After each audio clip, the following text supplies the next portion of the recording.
Mr. Speaker, our economy took a bigger hit from the COVID-19 pandemic and the ensuing consequences than had been anticipated. And in 2021 and 2022, we were in unaccustomed trouble. Our economy, which in my first term had been widely acknowledged to have performed creditably, marked by the longest period of single-digit inflation, 7% average GDP real growth rate, and strong external balances, was on its knees. The government's difficulties in Parliament, with the slimmest of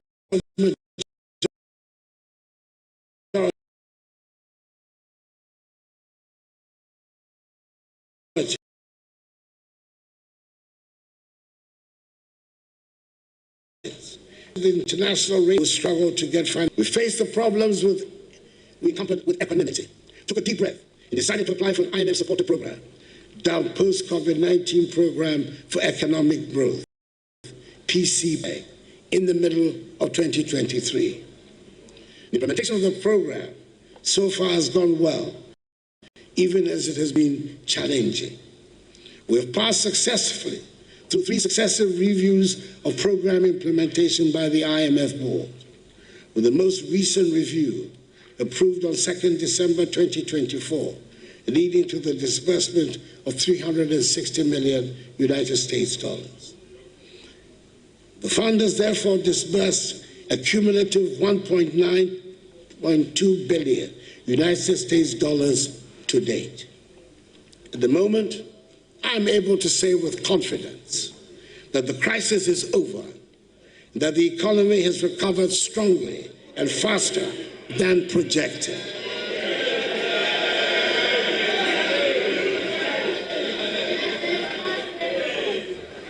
In order for me to be able to make this assertion, I must make reference to the debt restructuring exercise.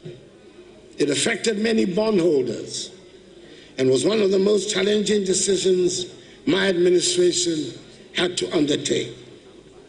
It was not a choice made lightly, as we were acutely aware of the personal and financial hardships it would impose on individuals, families, and institutions across the country.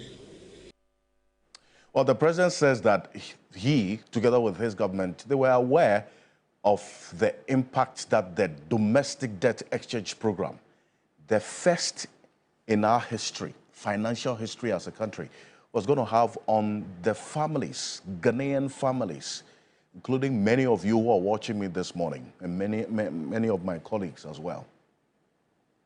But then again, they had to go ahead and do it.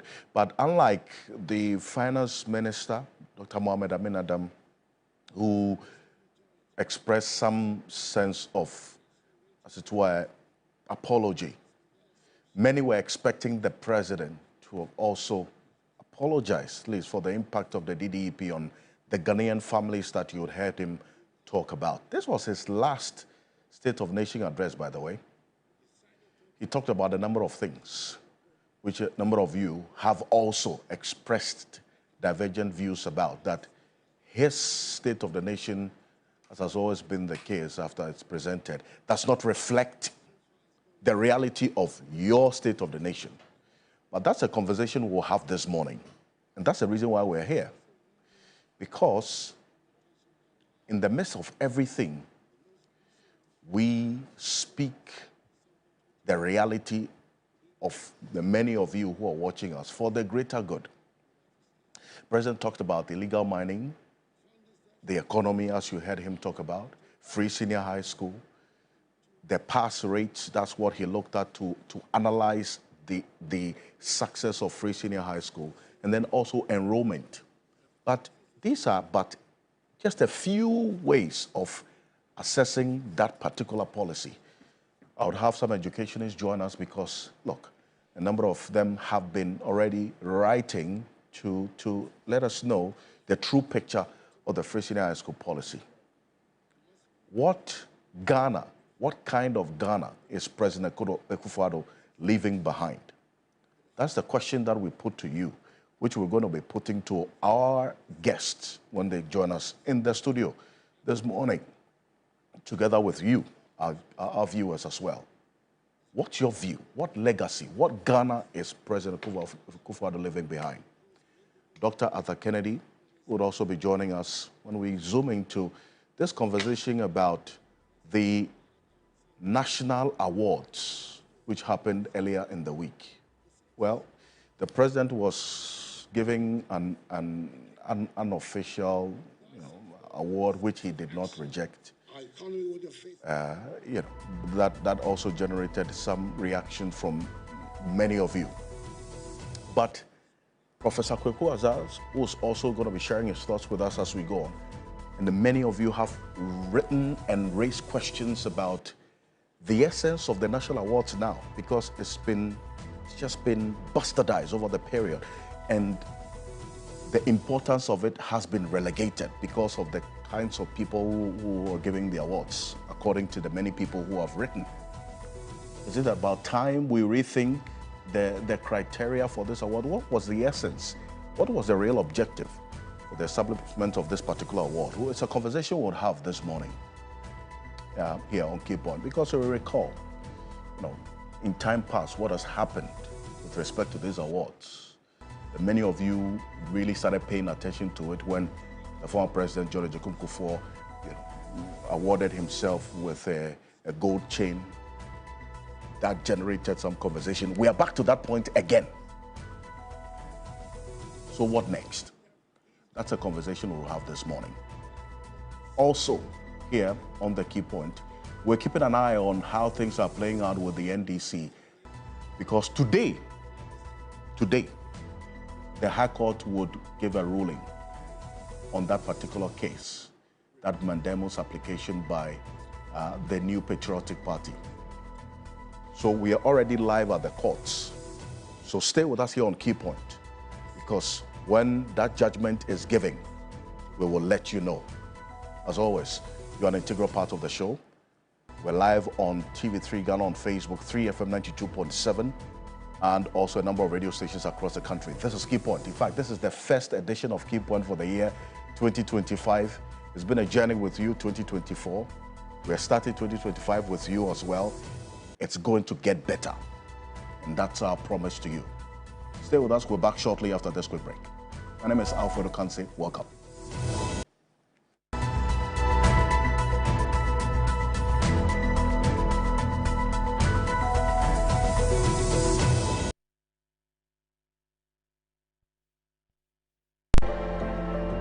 This is the reason why I love Ghana. Then the lottery a very penty. Yenim said Ghana and Nadim Kunim. We are one. Ghana as one. We are proud about Ghana. Sabaya 2 years now. Akos Asundem, Ayen Shah how we are. Africa and the rest of the world salute Ghana. Don't forget, the lottery a very pen. Send love. Love to all Ghanaians. The lottery a very pen. It's an exciting, memorable, and unbelievable experience in the middle of the Volta Lake Theater on the Cruise. Enjoy an exclusive edition of Ghana Must Go by Latif Abubakar with buffet, cocktail, and party as we cruise on the Dodi Princess at Kosovo, 4th and 5th January, 4 p.m. each day. Dial *447*1092# or call 0571-900-900 to book your seat now. 650 Ghana cedis for single and 1,200 cedis for double. Theater on the Cruise is brought to you by Volta Hotel, powered by Global Productions. Come, let's cruise into 2025 in style. This is it. A new dawn is upon us. The moment that defines our nation. Forward ever, backward. As it happens, be there with your election command center.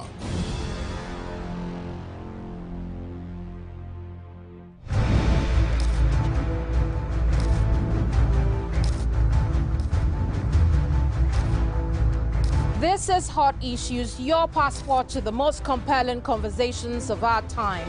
We go one-on-one with the movers and shakers, the thought leaders, and the game changers. We ask the questions that matter, and we don't back down.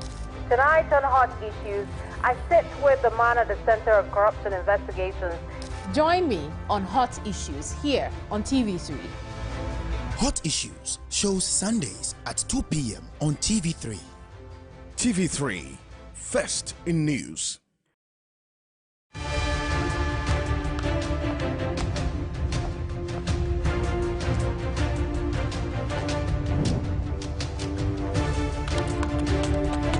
This is the show that brings finality to all the critical issues. It is the stage where all the facts are checked, issues thoroughly interrogated, opinions shaped, and debates settled. But over here, we do more than just talk.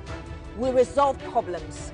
We hold those in power accountable. We address all the key happenings in society, from politics to health to education, to everything you deem important. And we will center the voice of the ordinary Ghanaian. This is the show that sets the agenda. Agenda shows Mondays at 9 p.m. on TV3. TV3, first in news. What's the best part about your job? The best part is saving lives. Mother goes home with her baby, or the mother is saved, and those days are very fulfilling. A journey of inspiration and empowerment meets women who have overcome challenges, embraced their passions, and made a difference in the world. But if I ask you your fondest memory, I think it's the children patting me and saying, Miss P, I want to wee-wee. From heart-to-heart conversations to unforgettable experiences, we explore the emotional highs and lows of womanhood. We'll celebrate the incredible achievements of women and inspire the next generation right here on Today's Woman. Today's Woman with Cookie Tea shows Saturdays at 3 p.m. on TV3. Brought to you by Cousin's Baby. This week on the show, we're focusing on creativity. I'm not one of those people who started their business as one Ghana CD. Hey! No, so you bring it back a little bit towards your side. You go again the third time. This woman, the moment I mention her name, I'm sure it will just bring back memories. Business, how many years do? At least 30 days. When you get to my house, 5:30 a.m., I'll get up and see to you that I'll do your hair for 5:30 a.m. She is the almighty Auntie Alice. Ancient tribu. Minko Saloon Soda.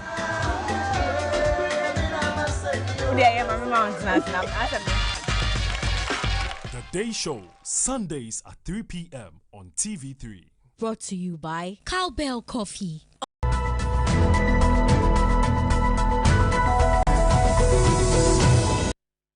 There can be no such arguments about the introduction of the free SHS and free TVET programs. Another policy that did not have universal approval when I sought to introduce it on coming into office. However, I believe this is one of the rare occasions on which we can use the word transformational without any danger of abusing the word. We have transformed education, and there can never be a reversal, of the fact that some 5.7 million young people have gained access to secondary education who would otherwise not have had the opportunity but for free SHS and free TVET. Indeed, my administration has also prioritized technical and vocational education and training, TVET, establishing 34 new TVET institutions and upgrading 62 existing ones to equip our youth with 21st century skills. Mr. Speaker, I'm proud that we were brave enough to have started the free SHS policy at the beginning of my first term and resisted the calls for a gradual introduction. I'm glad that we've removed from the Ghanaian mindset the belief that secondary school education is only for people from certain households and families. From 2020, when the first cohort of free senior high school candidates sat for the WACC Ghana has consistently recorded over 50% of candidates scoring A1 to C6 in all 4 core subjects. This marks a stark improvement compared to the years prior, particularly the period when pass rates in core subjects were largely below 50%. This year's results, the 2024 results, have maintained the laudable trend from 2020.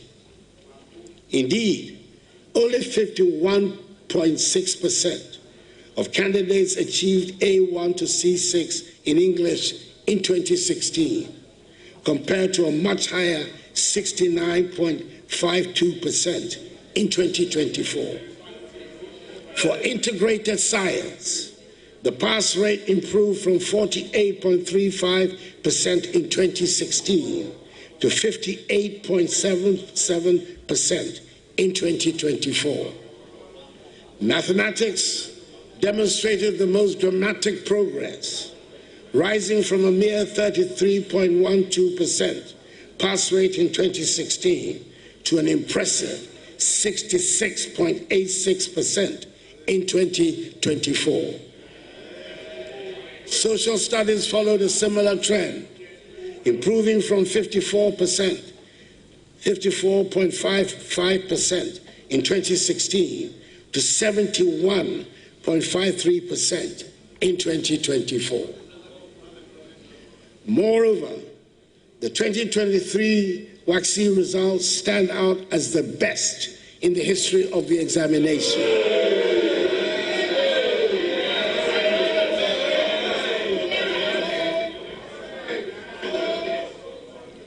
No amount of shouts will displace data. It will not happen. The data is there.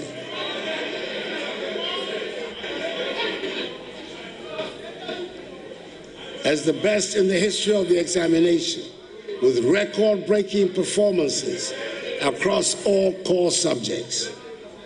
It is obvious then that our reforms have not only expanded access, but have also enhanced the quality of education. I am glad that we have elevated TVET and STEM to where they properly belong, and that they will no longer be seen as the option for those who cannot make the top grade. We have embarked on the development of 20 STEM centers and 10 model STEM senior high schools across the nation, and also constructed 186 new science laboratories nationwide. The other day, I commissioned the Accra STEM Academy, which is destined to play a key role in the future of STEM education in our country. These institutions are designed to provide hands-on learning experiences with cutting-edge facilities. From coding to robotics, our students are being prepared for the demands of the 21st century. It has not been without challenges, but the results are evident. I'm delighted with the infrastructure transformation that has taken place on our school and university campuses. And welcome back. This is Key Point on TV3. We're live on 3FM 92.7, also on TV3 Ghana on Facebook and on DSTV channel 279 all across the world on 3news.com. That's President Kufuor also talking about the Free Senior High School program and the impact of the program. He talked about pass rate and then also the enrollment. Those are two areas that he looked at. But there are a number of people who have also waded into this matter and looking at the other areas of the program as well that need to be analyzed as a whole if you're looking at the impact of the Free Senior High School policy, especially because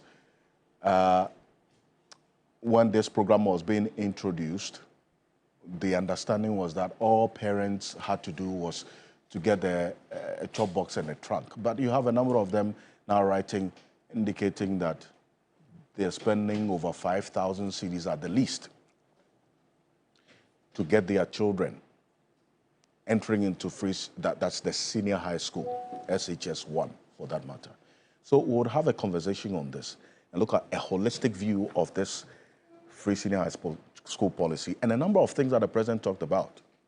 So today, we would touch on at least 4 sectors that the president spoke about at the State of the Nation address, the last of the 8 years that he's been in power as President of the Republic of Ghana.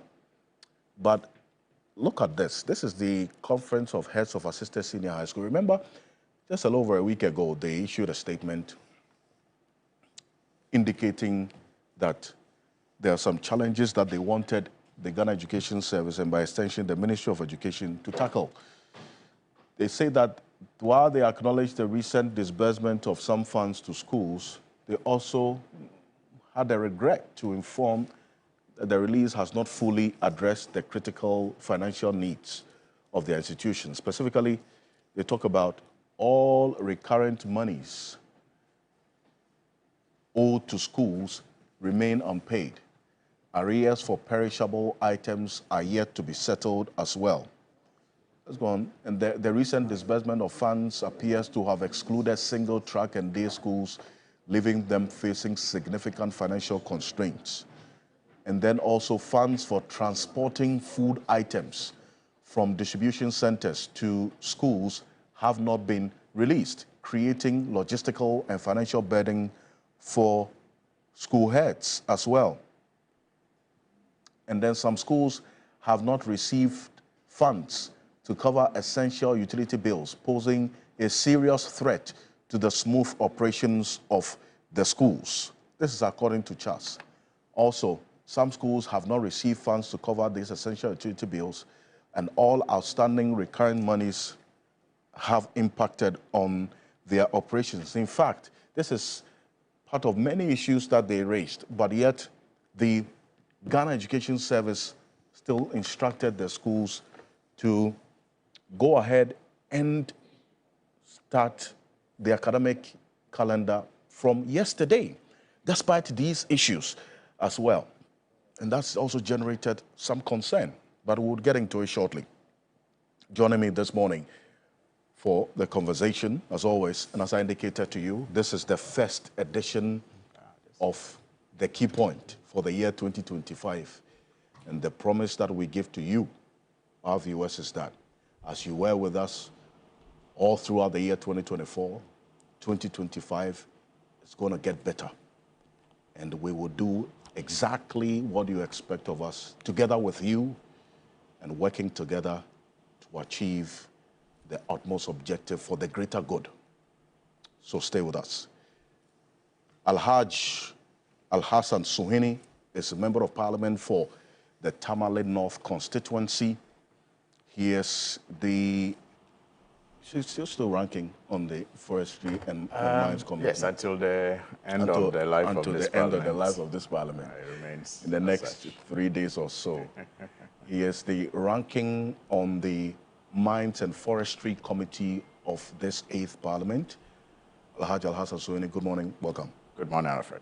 And a happy new year to you. Many happy returns. It's such a pleasure to be on the show, especially it being the first in the year 2025. So let me take this opportunity to say a good morning to our viewers, especially the very good people of the Tamale North constituency, and to once again thank them for their renewed confidence in me to serve as their member of parliament. I don't take their confidence lightly at all, and it's my prayer that you'll continue to support me in prayer, lift me up in prayer, and God will help us and use us to, impact lives and impact our communities in the next 4 years. And let me also wish everyone watching us a very, very, very happy new year.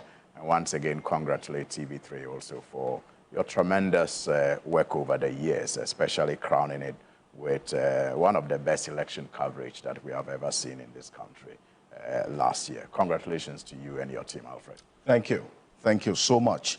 And this comes as good encouragement starting the year. Appreciate you. Also joined in studio by another Alhaj Ambassador Kamal Dean Abdullahi. He is Ghana's Consul General to Jeddah, Saudi Arabia. Ambassador, good morning. Welcome to The Key Point. Very good morning to you. I don't know why you have chosen to give an ambassador, but of course, once a diplomat, always a diplomat. Indeed. But let me say very good morning to the viewers out there, and also good morning to my co-panelists here, and say a very happy new year to all of us.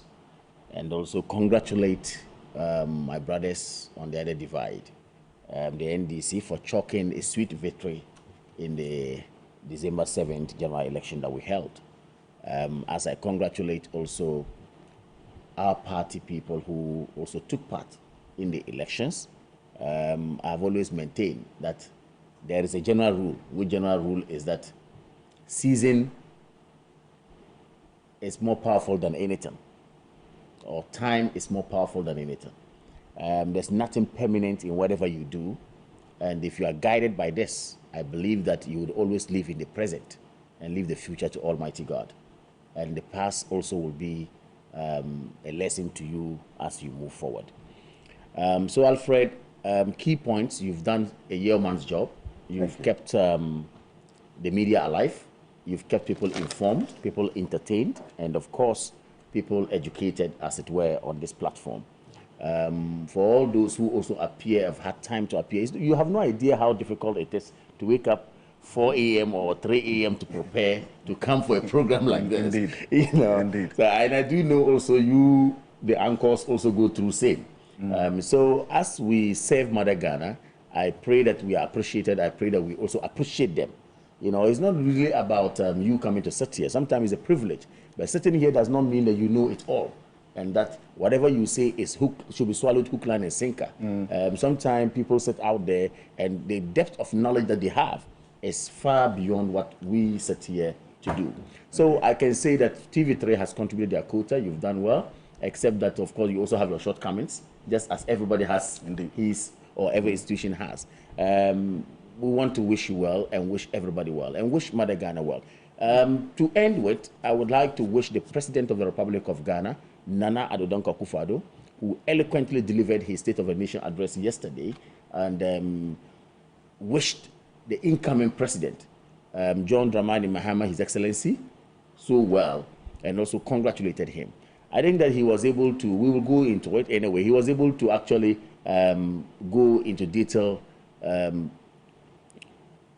about what he has done for Mother Ghana. And of course, he's a human being. He cannot be 100%. He would have his, undoings, and he would have his merits, as it were.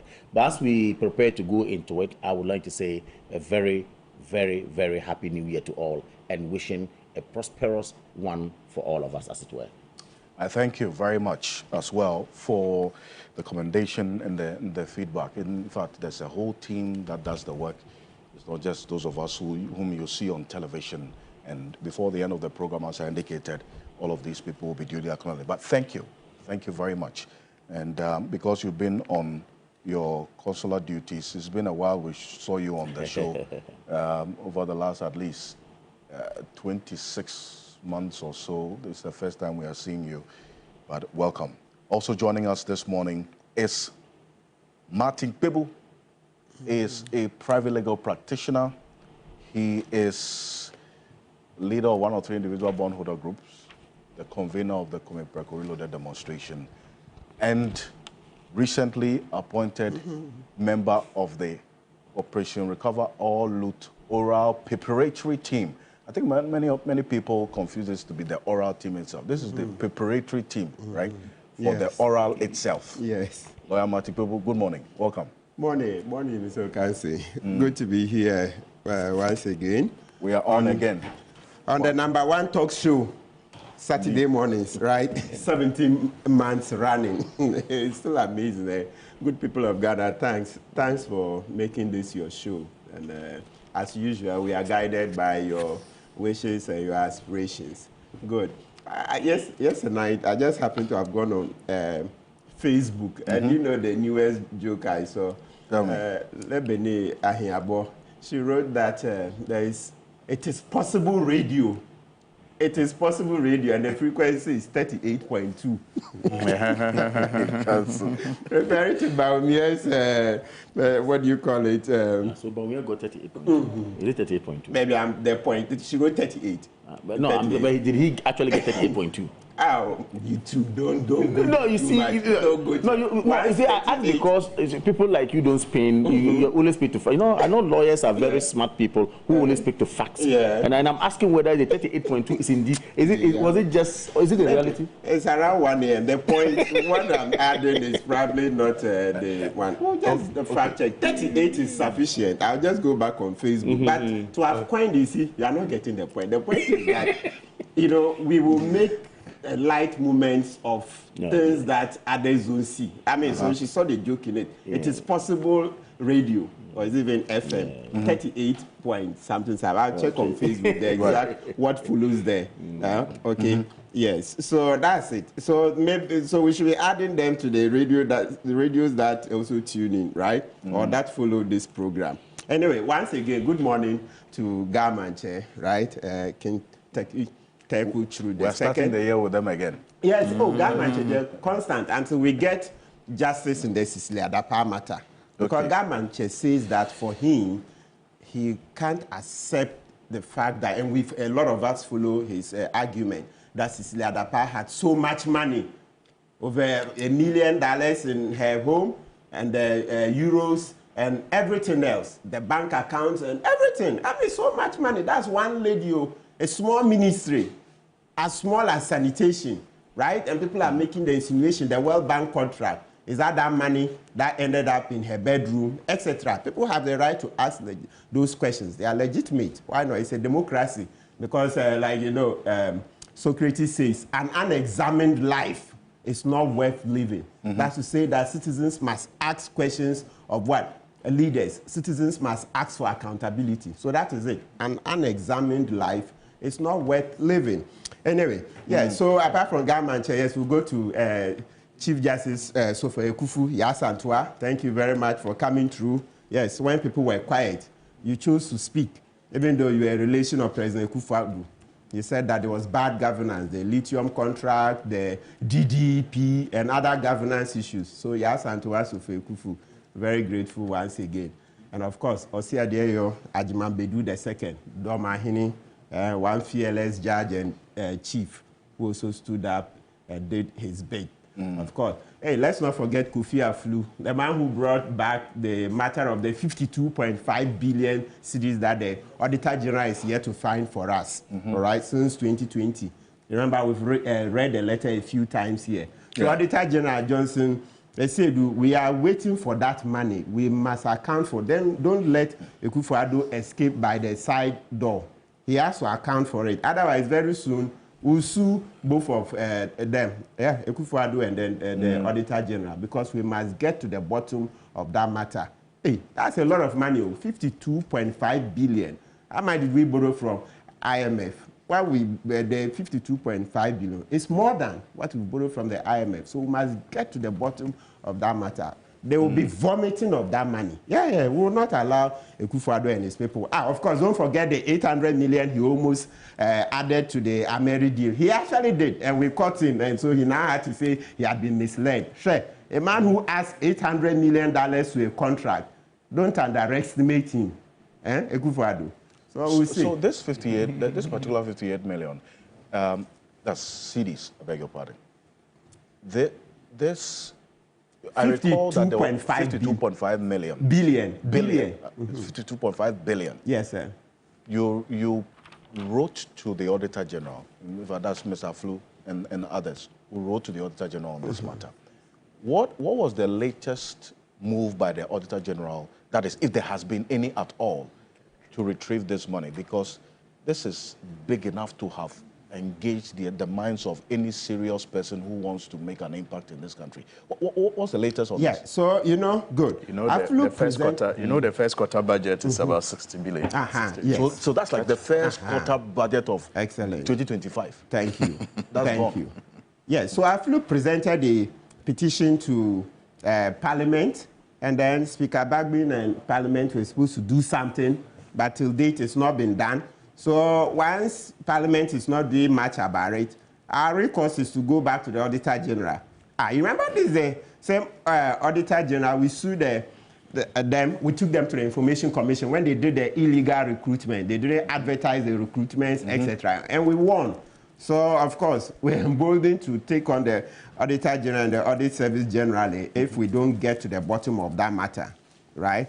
Yeah, so there's a parliamentary petition, but obviously this parliament is about dying, so it doesn't look like this parliament will get to the bottom of it. And this is not the only petition that has not been attended to. You remember Manasseh Azure also petitioned Parliament over the Zoom Lion contracts. Oh yes, Speaker Babin set up a committee. Years on, the committee is not able to come out with the report. You see, citizens, let's be vigilant too. The Kukwasa, of course, this is W. Ali Nachia would say. Yes, the Kukwasa is too much. It's just too slow. Babin set up this committee a few years ago. It's more than 3 years, and the committee report is not out. The contract that when Akufo-Addo was in opposition, he said it was stinking, it was corrupt. Yes, the tapes are there. Akufo-Addo said the Zoom Lion contract was full of corruption. And so if we voted for him, he would come and sanitize everything. He came, and then rather he did more deals with Zoom Lion. You remember the case I said I'll be taking him on, the fumigation after COVID, over 500 million that we spent on that fumigation when the assemblies vehemently thought it wasn't necessary. And when Akufo-Addo pushed, then they said, okay, give us the chemicals, we'll do it ourselves so that we will reduce money, a lot of the money, substantial reduction in the cost. Yet Akufo-Addo refused and it said Zoom Lion should do it. So I also would say it's corruption. It's corruption because that's the very man you said in opposition he was corrupt. He said the deal was full of corruption. You would come and deal with it. He didn't. Manasseh took the thing to Parliament, and then for years, the committee is not coming out with their report. You see, we'll continue making noise about it. I see. And you should also be asking Parliament, that particular committee, as to why, for all these years, they've not come out with the said report. Yes. That's a legitimate question to ask. Absolutely. Beyond what those are the areas people are faulting Bagbin for. You see, he would play here and play there, play with Akufo-Addo, then play with NDC. Speaker, no. It's once in a while we have to say the truth. But how? You set up a committee. Yes. Yes, the committee doesn't come up with its report, and that is it. You remember also even the Parliamentary Committee on the IGP. You see that one too? You see? You see? Speaker, no, we must speak. You can't go into a 9th Parliament with such a track record. I don't agree. Speaker Bagbin, if you want to be Speaker in the next Parliament, then produce the 2 reports. The IG report, the IG, what do you call tapping? The secret recording. Yeah, secret recording of the COP Alex Mensah, then the other policemen, Bugri Nabu, etc. We must get that report. We must get it. And then this one as well. And this one on the Zoom Lion contracts. The contracts that Akufo-Addo said were riddled with corruption. They were corrupt in opposition. And that if he came, he would see to that. The Better Ghana management contract. These poor mothers and sisters sweeping the streets for a pittance. You cheat them so much. Akufo-Addo said, no, this is corruption. There is so padded. The Zoom Lion was making too much, and that GM wasn't talking about it because he was getting a cut. Akufo-Addo came and it continued. So what would we naturally conclude? And it means that he too was benefiting from that corrupt contract. Then Manasseh presented a petition to Parliament. Speaker sets up a committee, and then for years, no report. How? You know, Alfred, well, I don't. Alaj, because yes, you're in Parliament. I'm in Parliament. I think that it's appropriate that I just put in a word. And whatever I intend to say, it's not my intention to, in any way, take away from the very essential issues that Mr. Martin Pebu has raised. I think that there are legitimate questions to ask of Parliament, and he has done that. And I think that the House perhaps should be guided by some of these concerns that people who are watching and expecting better from us, I hope that we are guided by that, by those expectations. But just to say that Speaker Bagbin may not be faulted easily in this matter, because what he is supposed to do, he did. I mean, you get a petition, you set up a committee, and the committee is made up of members of parliament from both sides. And so if those members in that committee fail to produce a report that can be a workable one, that can lead to a resolution, yes, he has the authority to perhaps give them timelines and insist that they produce a report within those timelines. But in this particular case, you can imagine the nature of parliament that we had and the overwhelming things that we were dealing with. And it was easy for him as one man perhaps to lose focus on some of these things and demand that the committees produce their reports at a certain time. And that is why I think that if the blame is to the entire parliament, I accept it. And I think that we must all take that blame. Because even as members, we should show interest in the work of these committees, even if you are not a member of the committee, and demand that your colleagues produce that report. Because at the end of the day, it is about the image of the institution that we are all part of. And so, like I said, there are legitimate concerns to have. There are legitimate demands to make of Parliament. But I think that it should be the responsibility of the entire institution. It may not seem very fair to single one person and hold responsible for what may have happened in the cases that he cited. There are some cases that you can apportion blame to one person, either the speaker, either a particular member of parliament, either the chairman of a committee, either the leadership of the house. But in some cases, like in this one, I think that it is the right thing to blame the entire parliament. And it was a difficult parliament, we all have to agree. I mean, where we had equal numbers, I should say. So it made it very difficult for some controversial issues, such as the one that he has raised, to get to logical conclusions, because you had the push and the pull, and for example, in the IGP committee probe, secret recording, I know that a report was at some point produced. In fact, 2 reports. You understand? You had a chairman report, you had a ranking member report, and the speaker was in the middle of that, trying to ensure that they bring these reports together to present to the House for adoption and for the actions that had to be taken thereof. But that never really materialized, and we all saw the drama play out in the media between James Agalga, Honorable James Agalga, and Honorable Attach. So in this case, I mean, how do you hold only the speaker responsible for the House's inability to produce a report?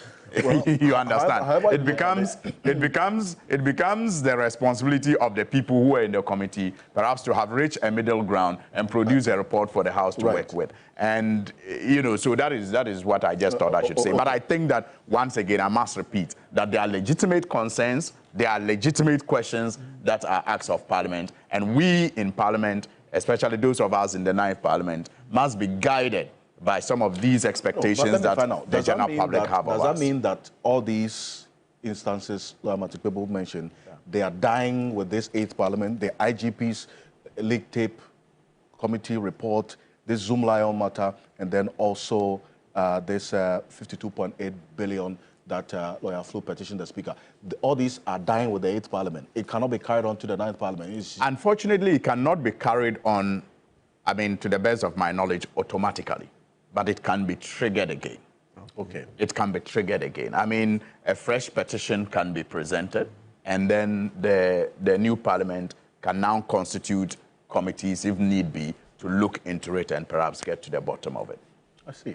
Interesting. Yes. Well, I think how good to start the morning with.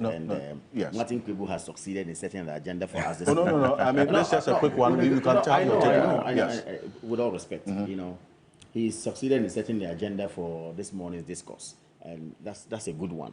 You see, anything that is a rot or anything that is an ill event or activity that will go a long way to bring this country down, I am for it to be fought. I stand by anyone who is going to fight against the ills of our governance system. Any governance system. And you see, I have always maintained that corruption must be fought by us all. And I like the stance my brother took. Don't single one person out and hang him, when in fact, many of us are culpable when it comes to the matter. But leadership is good leadership. That is the argument he made in Parliament, and then my brother Sohini sought to say that, look, don't single out the authority, which in this case, the Speaker alone. Because we all are stakeholders, we all have a role to play. The buck stops with all of us. And I like the angle my brother Sohini comes from. I also said wait a minute. Instances where it is with all respect, you can apportion I should make this point clear. Yes, go ahead. Many or a lot of the issues that my brother talked about has to do with the Auditor General's report. Year on year, we have Auditor General's report coming out. Question we ask, the people who are cited in the Auditor General report, and in fact, every single report will cite an individual who is supposed to answer questions. And that is why Article 187 of the Constitution will tell you that the person who is cited, if looked into the matter, must be surcharged if only there's some veracity of it. Okay? So I'm saying that no Auditor General report will emanate from the Auditor General without the institution being cited, the person being cited. So if you come to sit down and then you try to gloss over who has been cited and the matter that has come up, okay, and rather want to go out there for one whose name is not in it, in this case saying Akufo-Addo has done this, the Auditor General must see him, for him not to run away, he should get his money. I mean, I don't expect someone who I learn law from to speak like this. No, okay. I don't. Honestly, because these are people who are role models in our society. I always want to be a fine lawyer like Martin Kwebu, but of course, every lawyer must speak to facts, evidence, and whatever. Lawyers don't play with emotions. Lawyers don't. No, with all respect, you know it. The law is not an emotional thing. You know that every single person is cited. Go after him. Look, let me tell you, the wrong that happens in our society, trust me, the civil service that we have must be looked into properly. Politicians are only bearing the brunt for nothing, mostly. I am telling you, civil service that we have, look into the public service properly. Go there and see what chief directors are doing. See what people who are supposed to be civil servants are doing. And yet we gloss over all this, then we move to a politician just because we want to play the politics of it. I think that's so sad. I think that if you were making reference to what Alhassan Suhuyini said, yes, he indicated and put a caveat to it. No, I'm coming. If you are relating to his position that in a number of instances, the institution of Parliament must be blamed, he also makes the point that in other circumstances, the leadership of Parliament, in this case, the Speaker, must also be called to question. So I don't think it's wrong if the President is called upon to show leadership in the fight against corruption. I have never said that it was wrong. Okay, the point is that if you are speaking to a particular happening, in this case, citing the Auditor General's report, and I'm saying when you read every single report, if it has to do with this institution, they cite it. Either the financial malfeasance has to do with the accountant, it has to do with who, it has to do with whatever. Those things are cited. And I'm saying, if you're citing such a document, of course, speak to specifics. Do not go on a wild goose chase, say that, look, let me go out there and then look for the president, just because he's the president, and then leave the meat of the matter lying down. In any case, if I'm supposed to, suppose we are speaking to the matter, and we want a logical conclusion to it, and then you have to go to court to ensure that maybe somebody who's supposed to be surcharged is surcharged, properly so speaking. You don't cite the president. You speak on evidence, you go there with your case, your case will, at the end of the day, exonerate whoever is supposed to be exonerated, and then bring whoever Can I just indicate the difference in the two cases? So you see, in the case of a Speaker of Parliament, if a committee or leadership of a committee fails to do what he has tasked them to do, he has no power to sack them. from Parliament. But in the case of the President, if the Auditor General that he appointed fails to retrieve monies that are reported lost, he has that power to dismiss the Auditor General. He does. And if he doesn't, and someone assumes that he hasn't because he's comfortable with it, the person will be forgiven to make that assumption. You see, fair. He does have the power. Recently, let me just give you a short case, what happened in court just recently about our elections. And my good brother, Eduji, played his role so well in court. Well, who was just sent? What happened? What he did was that he argued on natural justice. Have you heard the person?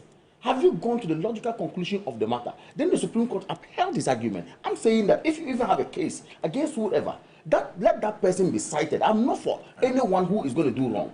Let the person be cited. Let the matter get to a logical conclusion. Let him be punished if supposed to be punished. Then at the end of the day, you would have gotten there. But if you put a spin on the matter and then hide it, then so the main people... say that the contract is full of corruption, and that he would tackle it when it comes to office. Anyway, so what is the spin? He played whatever he played. He has played his role, and I'm saying that as a lawyer, whoever is check the person. Ekufuado is the one I'm taking on. Really? He said it's full of corruption. Ekufuado in the opposition said that Zoom Lion, the better Ghana management contracts and the sweeping contracts were full of corruption. He said it, and that he would deal with it. The Auditor General report has Ekufuado's name in it. No, that I don't have to do. What are you talking about? Is it the Auditor General support to know we use for accountability? Let's get serious. No, stop those shit. I've been listening to you. Let's get serious. There's a limit to that. You are Of what do you mean? Is it the Auditor General who does accountability? What do you mean? Is it the Auditor General? So why do you have to limit it to the Auditor General? Why do you have to limit it to the Auditor General? As a lawyer, he said no. Stop. Stop with the lopsided idea. No, you don't sit. You have no right to determine what is right, what is wrong. He said it is full of corruption. So the thing is that he must work his song. What do you mean? It's something we all Thank you very much. What do you mean? No, you don't. Stop the question about emotion. What's emotion about? What's emotion? No, what do you mean? What do you mean? What do you mean? Oh, come on, stop that. What is that? What do you mean? What do you mean I do emotion? What do you mean I do? What's emotion about it? You can't say, wait, let's deal with this. Don't let him get away with that. Did the Ekufuado say that the contract is full of corruption or not? Did he say that or not? And this one did. And he said he will deal with it. So what do you mean by saying that it's emotional? Deal with it. Deal with it. Did he say he will even use an ass principle? No, stop insulting. No. You should rather also stop insulting. Come on. No, don't do that. What do you mean? It's not early in the morning, but of course, come on. Serious about it. In the end, if you're it's very disrespectful. You come and sit here and try to really? It's not disrespectful to speak to anything.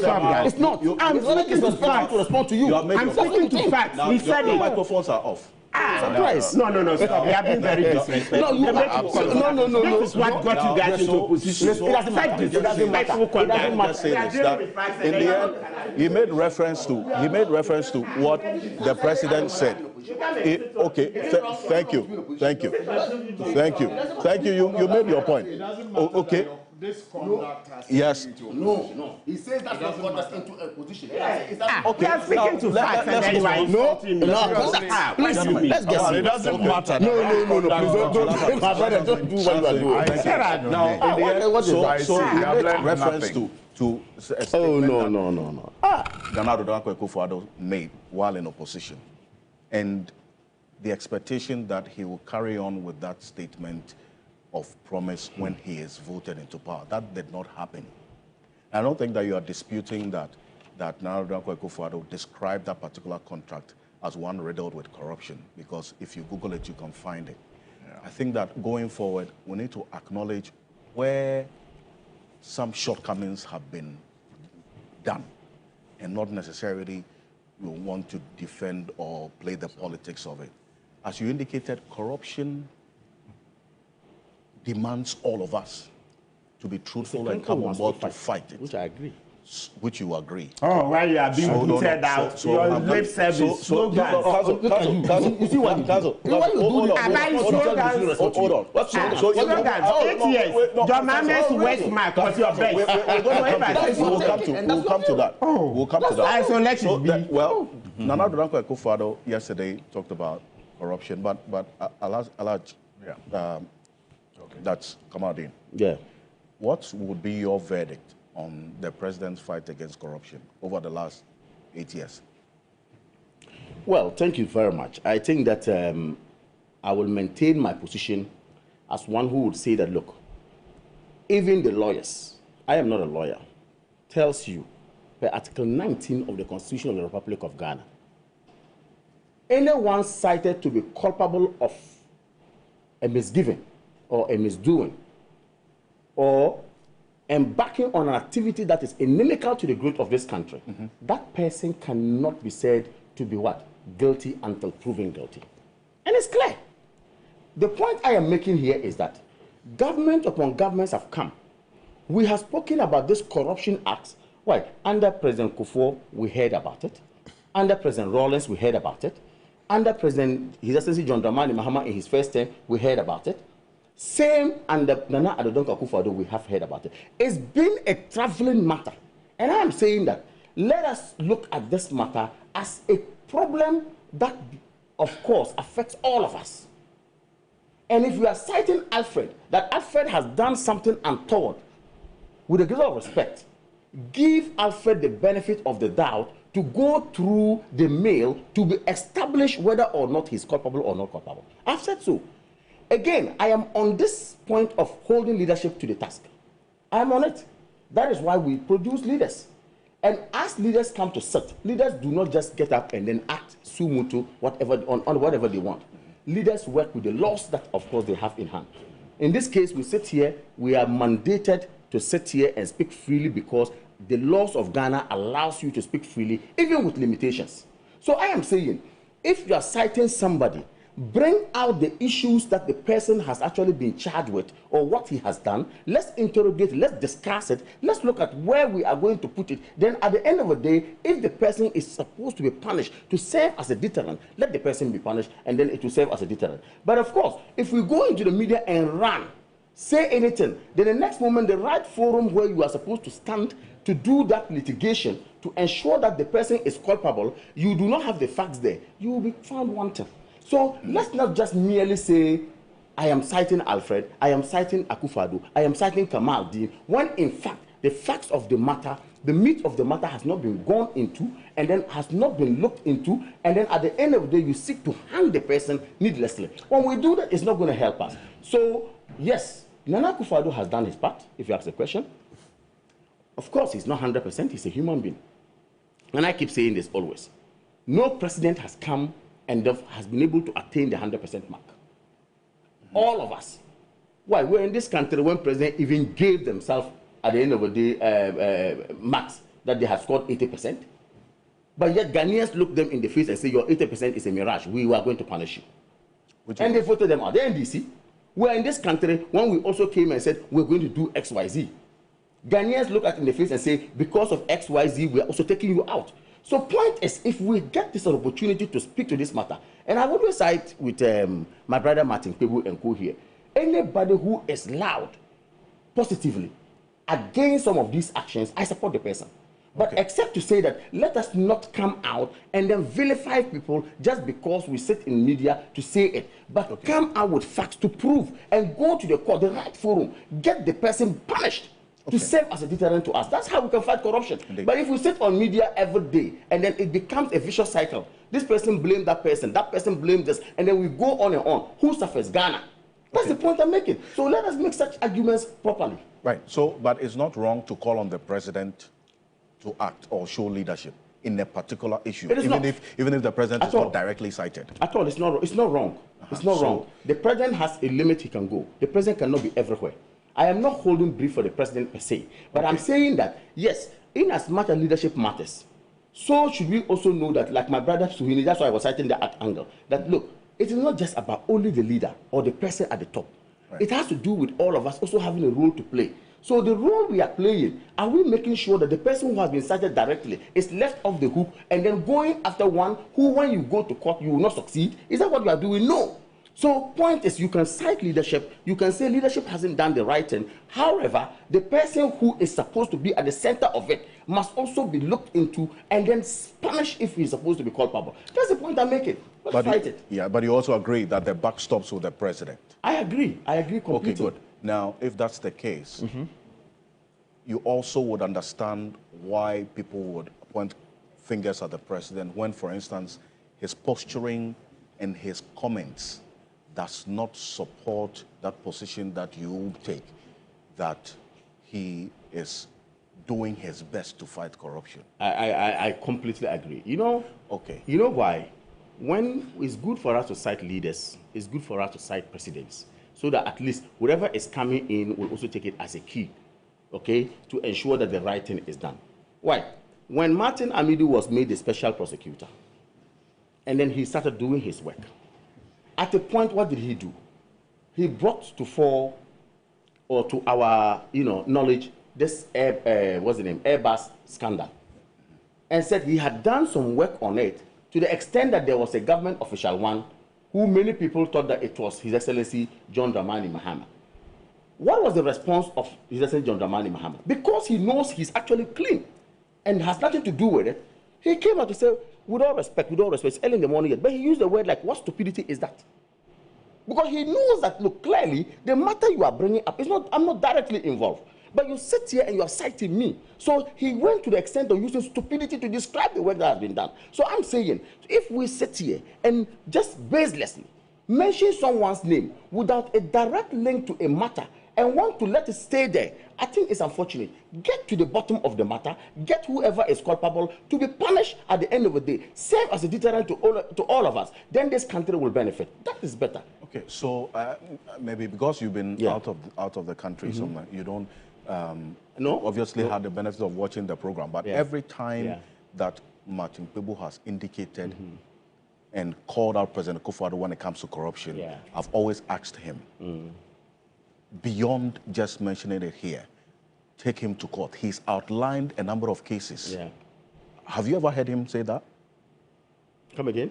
He's outlined a number of cases he's going to, in fact, 2 of them already in court, and a number of them he's going to pursue against President Akufo-Addo in matter of corruption. Have you heard him say that? One in court, I would be happy. Of course, I heard a lot about him, and he's don't take it away. He's one of the fine lawyers in this country. We all know, okay? And I'm saying that a matter that he takes to court, even that matter doesn't lie with him to say whether the person is culpable or not culpable. It doesn't lie with him. It lies with the justices or the judges to come to say that the person is actually wrong or not wrong. That is why I cited Article 19 before I move on. I said, look, anybody who is alleged to have done something is indeed innocent until proven guilty. Now, if you go to court and the matter isn't before the court, you have done your part. You are litigating the matter to prove. So the Ghana would benefit. And I'm saying the matter that you are now outlining to go to court with, that one is with you. If you go to court, that is why they give the other person the hearing to come and prove whether or not the person is culpable or the person is actually wrong or not wrong. So I'm saying that we are a nation of laws. That's the bottom line of my argument. A nation of laws, fundamentally, nobody is above the law. Whoever is wrong, take him on. But let us not sit on the media and seek to chastise people wrongfully or sometimes without evidence, and then we say, let it go on like that. It will be unfair. Tomorrow, if that is done to you, you will find it unfair. Done to my brother Suhine, he will find it unfair. But at the end of the day, give the person that benefit of the doubt, give him that hearing, and then we'll all be speaking and having a discussion as to the way forward. Because I asked you a question about the posturing of leadership when it comes to the fight against corruption, how crucial that is. There's a specific case of President Akufo-Addo's acceptance of Cecilia Dapa's resignation and the words of that particular letter.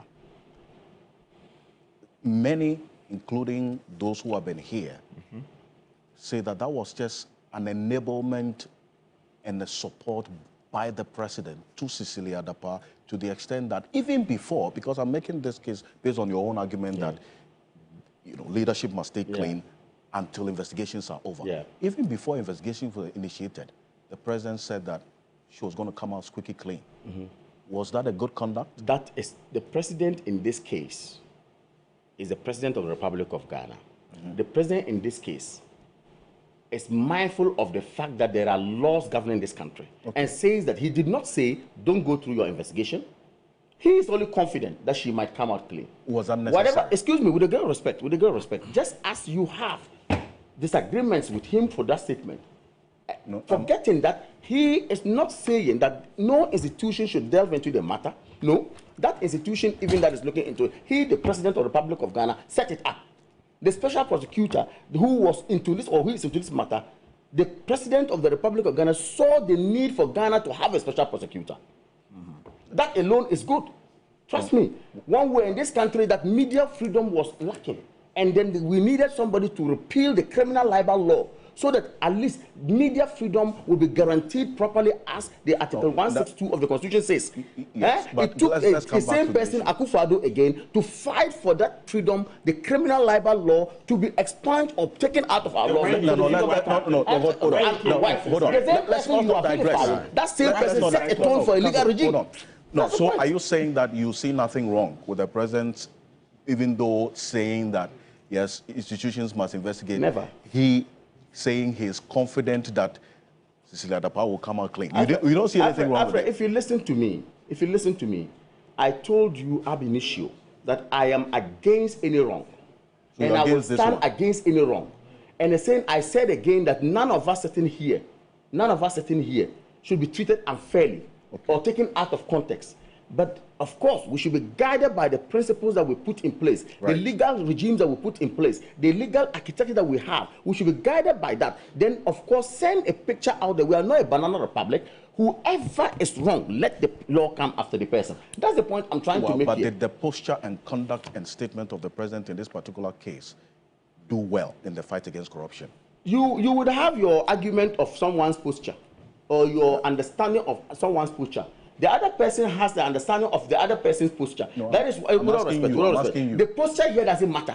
What matters is that the person ought to be investigated. Is it so? Yes. Is the person under investigation? Yes. Is the matter in court? Yes. Have we gotten to a conclusion of that matter? No. If we haven't, when we get to the conclusion and the person is culpable, punish the person. That's the point I'm making. But you are also saying that even before a case is determined in court, nobody should say that somebody else is corrupt. So if you jump but then again, you are saying that it is okay for the President to have said, okay, before the issues are even investigated, Alfred, you will be cleared. You're okay with that one? Listen to me. He never said. Alfred, you're not going to get anything Please, from. There is no way. There's no what he said. Let's focus on one thing at a time. I'll come to you. Okay. This is what the President said. In the midst of everything, the last part he says, I am confident like you that at the end of the day, your integrity while in office will be restored. Yeah, I mean, look, let me welcome Adam Senano, who's the co-chair of the Citizens Movement Against Corruption. Senano, good morning. Welcome. For having me. Great. So let me just take a bite on what, in my view, should be the first point of discussion as far as the State of the Nation address presented by that's the one that I consider the first point, because there were many topics that he raised. One of the topics was corruption, which you have raised. So yes, I just want to make some brief comments on that. And you see, President Akufo-Addo actually will go down in history as one of the worst that we have ever had in the Fourth Republic. And I think the Deputy Minority Leader, Honorable Amakofi-Bua, couldn't have put it any better when he said that his government will remain in history as a way not to govern. It will become a lesson. That's interesting. Yes, it will become a lesson. Because, you see, he is shameless, Alfred. What do you mean by that? The president is shameless. Based on what? Look, I was marveled when few days after Ghanaians, returned a very embarrassing verdict of his governance with an election results that we have never seen in the Fourth Republic. Few days after that, he gathered his men and women to give themselves award for serving us so well. No, I will get there. I'm just talking about how shameless he is. I'm using that to make the point about he being shameless. I mean, if I were in his shoes, I would have thought twice about that award ceremony. Especially after such a verdict on my governance. Yes, it's a national annual event. But if I were in his shoes, I would have thought carefully about the nature that event should take. Even if past presidents have used it to award their ministers, I would have thought carefully about it after such a shameful, embarrassing verdict. Actually, yes, Kevin. That's interesting. Are you getting it? I mean, but he's shameless. And so, he went ahead to do this. My brother is here. He says, Nana Akufo-Addo championed the passage of the law that proscribed criminal libel. Fact. So that we could enjoy media freedoms. Fact. Fact. Fact also is, under his presidency, we have performed worse That is it. in the media as a media, as a freedom country. That is the press freedom index. That's the press freedom index. Apart from 20. Are you getting it? Again, that is the point about the shamelessness of Nana Akufo-Addo and his party. Because again, if I was a member of the MPP, having watched how Nana Akufo-Addo have treated the media as president, I'll be shy to make reference to the fact that he proscribed. Why will you be shy? I'll be shy. It's a fact. Because you see, why did he proscribe it? It was to make the media free, and under his presidency, the media wasn't free. Again, he had the boldness. He had the boldness to address the nation and to speak about corruption. Like, seriously, Nana Akufo-Addo, if I were him, I would have stayed clear of the subject of corruption. And look at the very feeble, remarks he made about passage of a law that created the Special Prosecutor's Office. What is the record there, Kamaldeen? The first appointee, the first appointee to that office. The opportunity to know. Come on, can I finish, please? I beg you. When you were talking, I wasn't interrupting you. The first appointee to that office that he created to fight corruption. Watch it. Let me repeat that. The first person he appointed to that office that he's boasting, that he created to fight corruption, came out and told us that he has tasted MPP corruption and has tasted NDC corruption, and he thinks Nana Akufo-Addo is the mother serpent of corruption. The second appointee, who is still in office, had to sing a dirge. What's this title of this? Ankwanuma. And yet, this man is shameless. And his muscles, shameless. And will come and tell us that the creation of that office is his record in fighting corruption. Isn't it a fact that he created it? Isn't it a fact? What is the office? Gentlemen, hold on. Kamaldeen, can you just comport yourself? Let's hear the president. Can you just comport yourself? You are not. Let's hear the president. No, you are not. You are not. At this point, you are not. Take a look. Let's. Are we doing? Yeah, no, it will not at all. Okay. I want to hear the president on corruption. Quickly, at the State of the Nation address yesterday.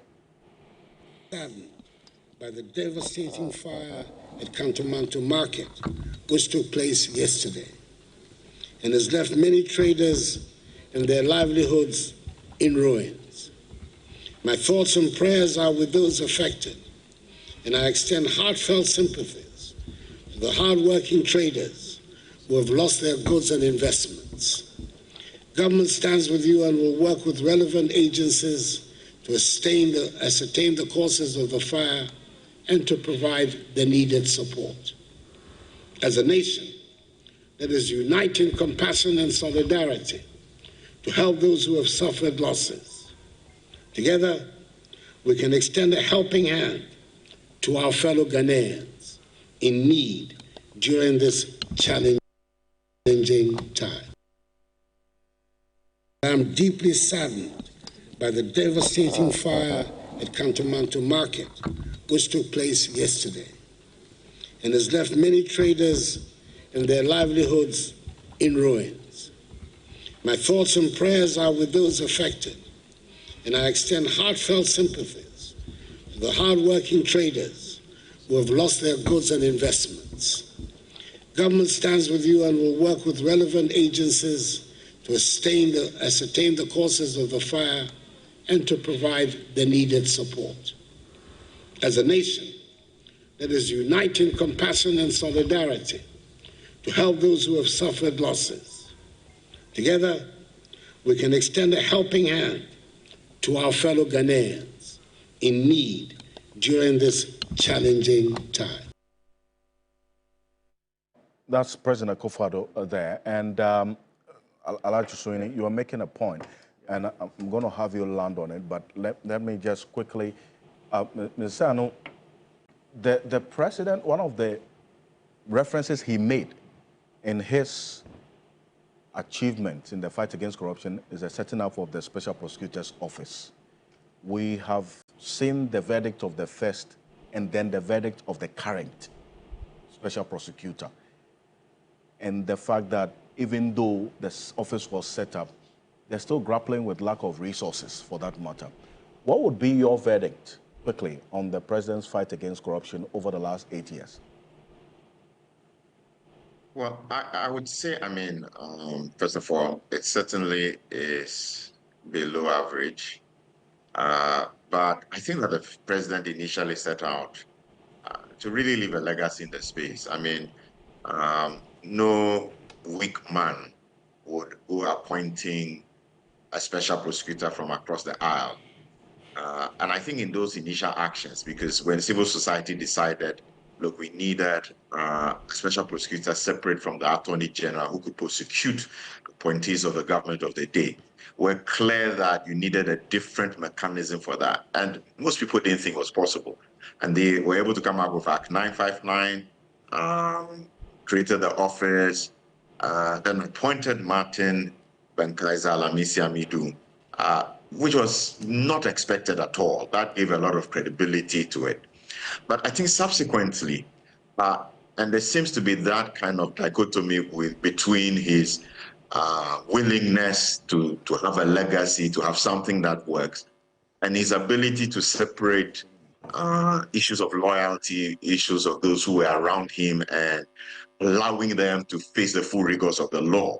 So in terms of being somebody who wanted certain things done, he mentioned that witness protection was passed, RTI, I was there when he instructed the Attorney General at the time that, look, tell them that we'll finish this by December, we'll have extra cabinet meetings, and they did, But when it came to dealing with people around him who had corruption, somehow, and I think it perhaps is a weak point that we need to look at for carefully when we're appointing people or thinking about people for certain positions. What are the core values they have, and how would that play out when they are given positions of trust? So overall, eventually, it didn't turn out as well as most of us would have hoped, even though we cannot say that there was nothing that was achieved under his tenure. Your verdict on the president's fight against corruption is below average. Yes, overall, at the end of the day, especially because of the political will that was needed to support actions in very critical times. And you've mentioned one earlier. The president is expected to be above the fray. You stay neutral. You don't begin to signal institutions that I have a position or I'm expecting a certain outcome.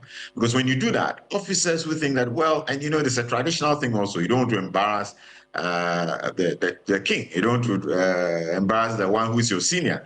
And so if the senior has already said, oh, but I know this one is going to be cleared, nothing will be exonerated. That's the kind of signaling you don't want to do. And that happened too many times. And that's why the thing of clearinghouse came up.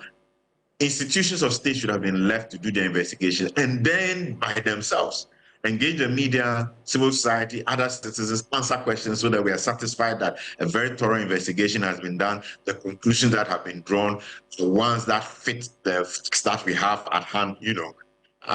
But that again was a point of weakness. And I think we should be learning from this. I keep saying, listen, under James' first tenure, we had Jida, Sada, Bas Branding.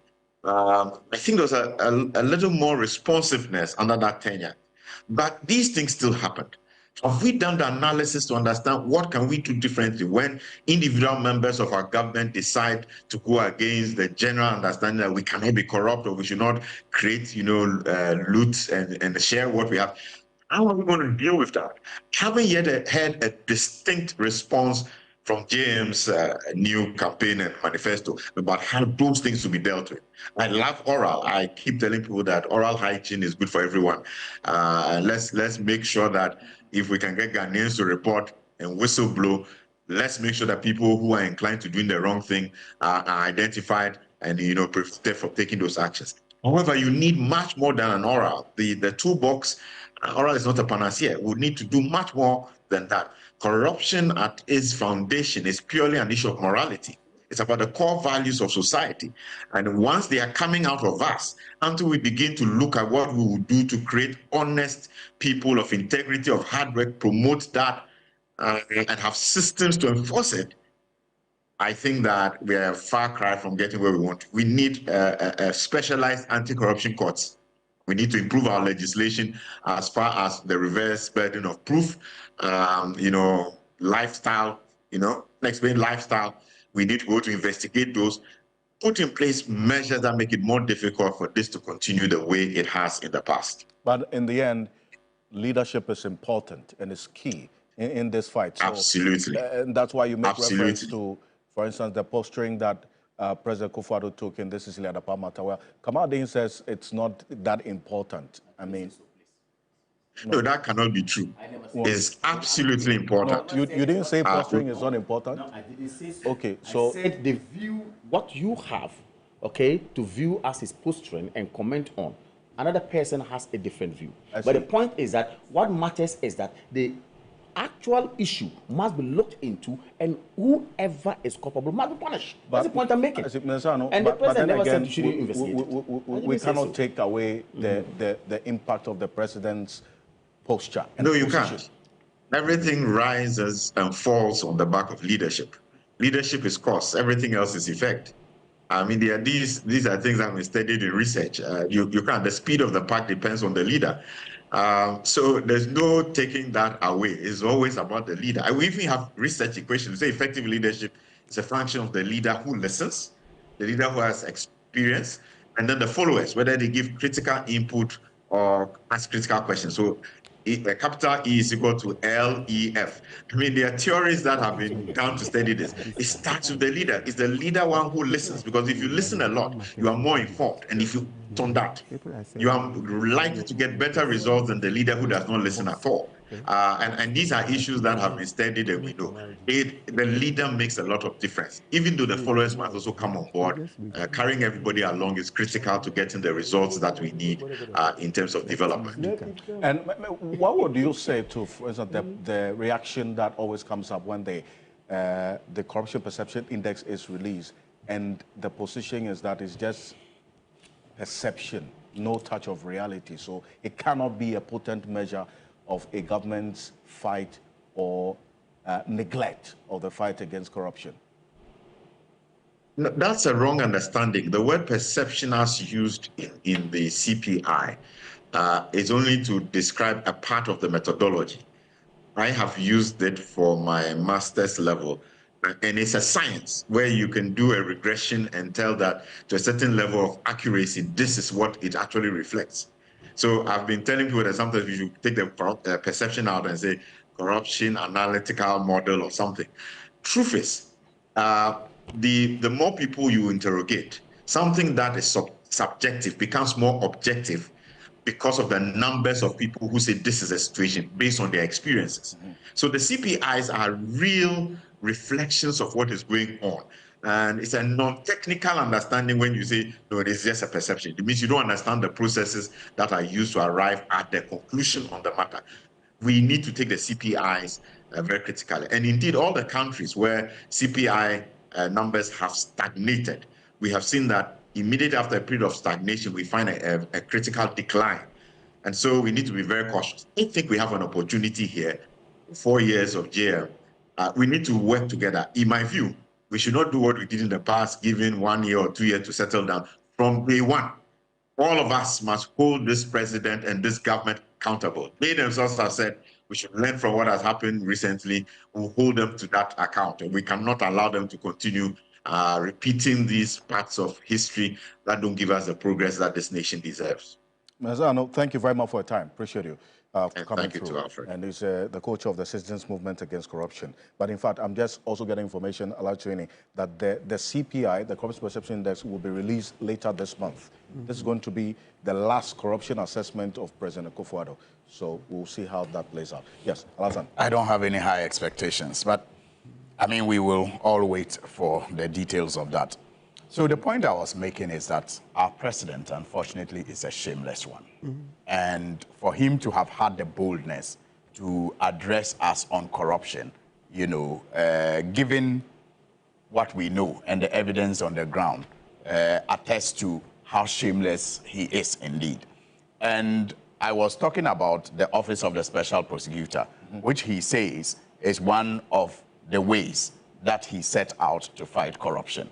And I am making the point that, but for his shamelessness, it will not be an office that he will gloat over, given the performance of the occupiers of that office since he set it up and the testimonies of those people who have, you know, occupied that office, and how he has set out deliberately to make their work difficult. I mean, people would have thought that Martin Amidu was just being Martin Amidu when he came out to describe him as the mother serpent of corruption.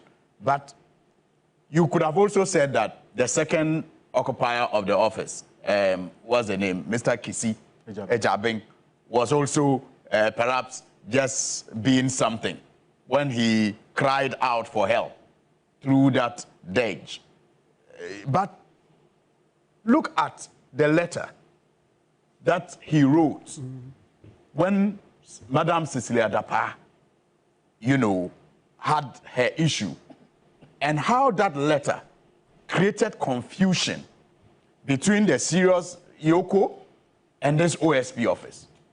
You notice how these two institutions struggled with that investigation, simply because of the, you know, position and the posturing of the president on that matter. Clearly, if I were in his shoes, I would be ashamed that I created an office to fight corruption, and by my conduct, by my deed, I have frustrated that office and the occupiers of that office from actually fighting corruption. And so I will not be on a platform boasting about fighting corruption using that office. Then he talks about passing the Fiscal Responsibility Act. Again, shameless. Shameless. Why do you say so? His cousin, who he appointed the finance minister, breached that Fiscal Responsibility Act, and he did nothing. He did nothing.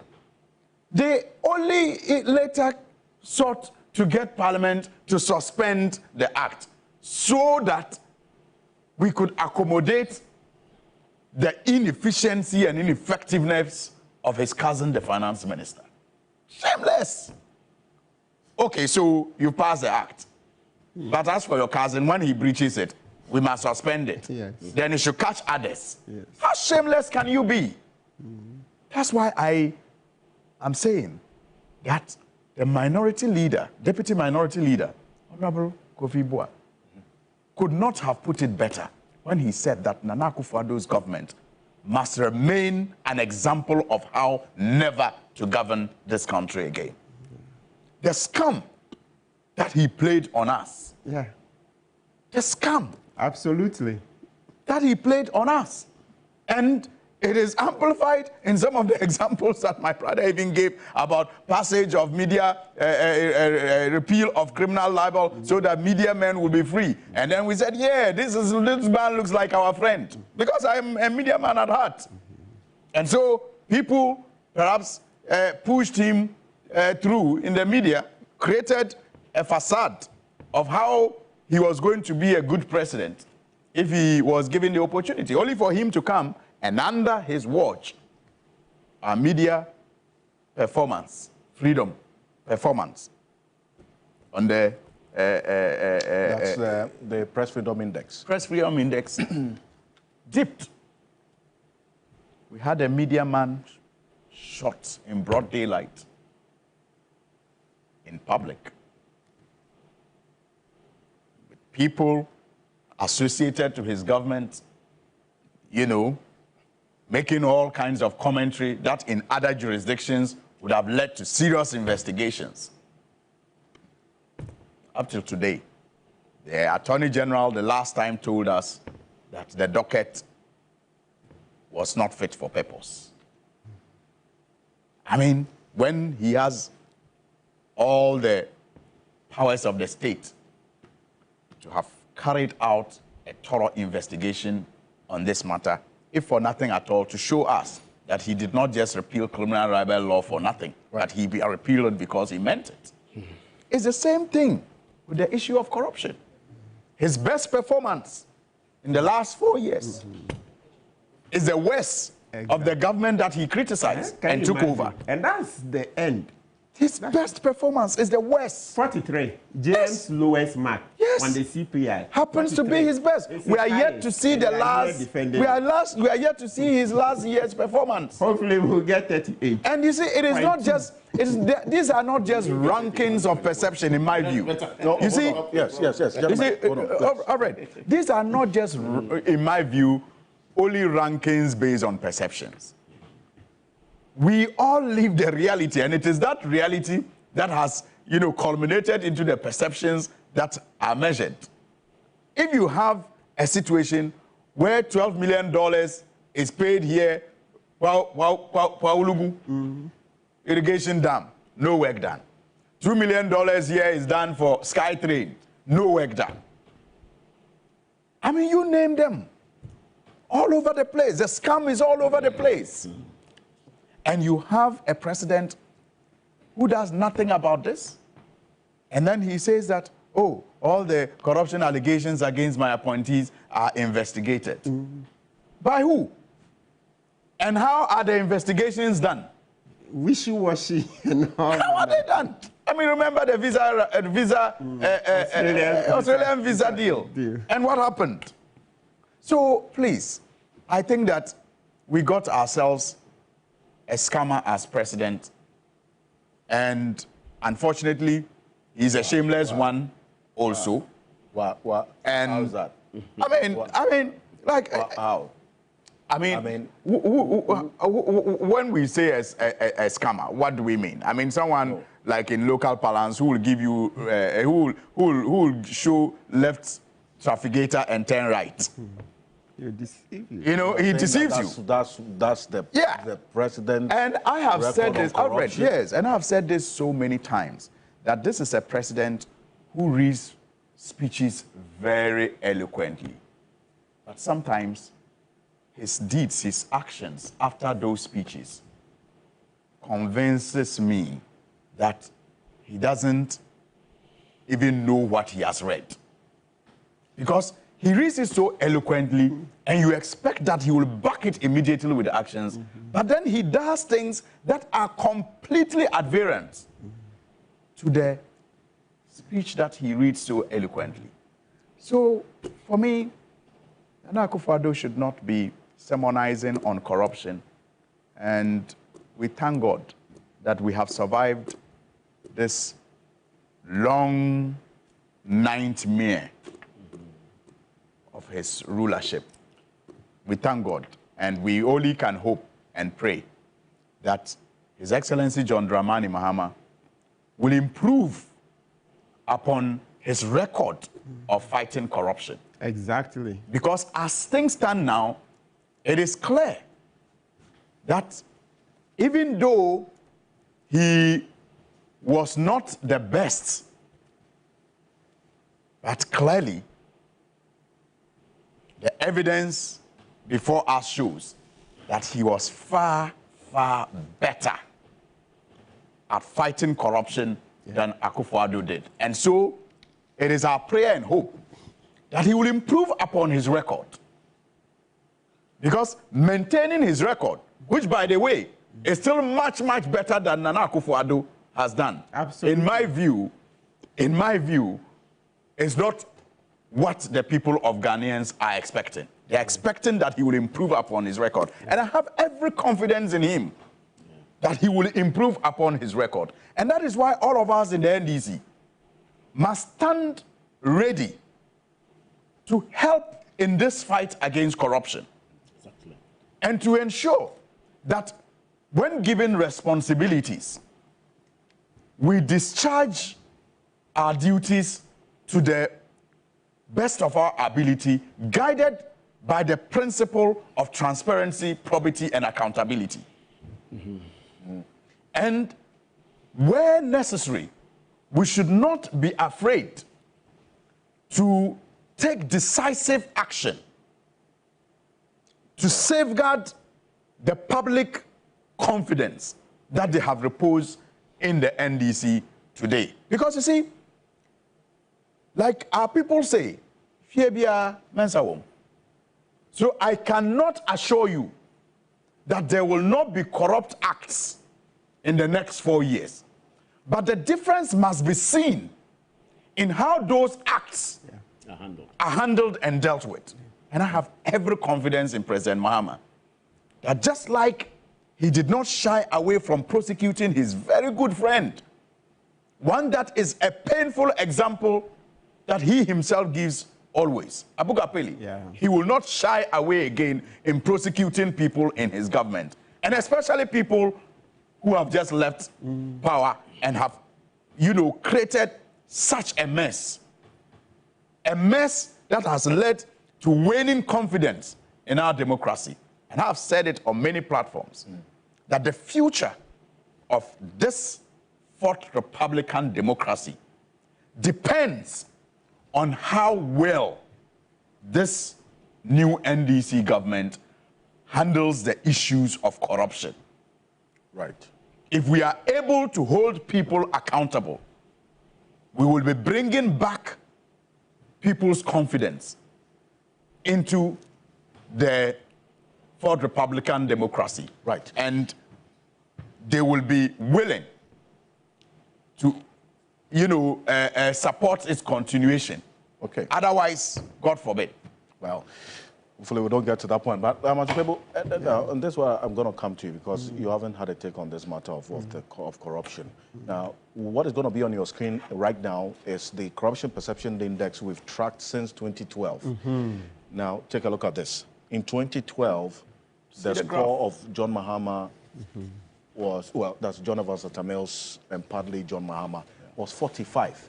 2013, and we're going to get into the conversation on Free Senior High School in a bit, but 2013, 46. 2014, 48. 2015, 47. 2016, 43. That's the lowest. That's the lowest that we've had. Under Mahama. 43 under John Mahama. Between 2014 and that's 2012 and 2016, 43. 2017, Nana Akufo-Addo, 40. That's the first. Yeah. 40. The first year. That's the lowest. Yes. I mean, why are you surprised? Even his speech, he plagiarized. Exactly. He stole it. Yeah, he stole 2018. Even his speech. 2018, 41. The same was maintained in 2019. 2020, it's been 43 since 2020 till 2023. And the CPI for 2024 will be released by next week. So we'll get to see whether there's been an improvement or not. But that is the verdict of the Corruption Perception Index on Ghana. Council. Yes, sir.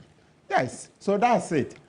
That's why I've been chanting, repeating every week, right? I never get tired of it. So you can see, viewers, like we say, a picture is worth 1,000 words. So you see in the picture, your mama is what? Head and shoulders above Ekufuado. Do you see it?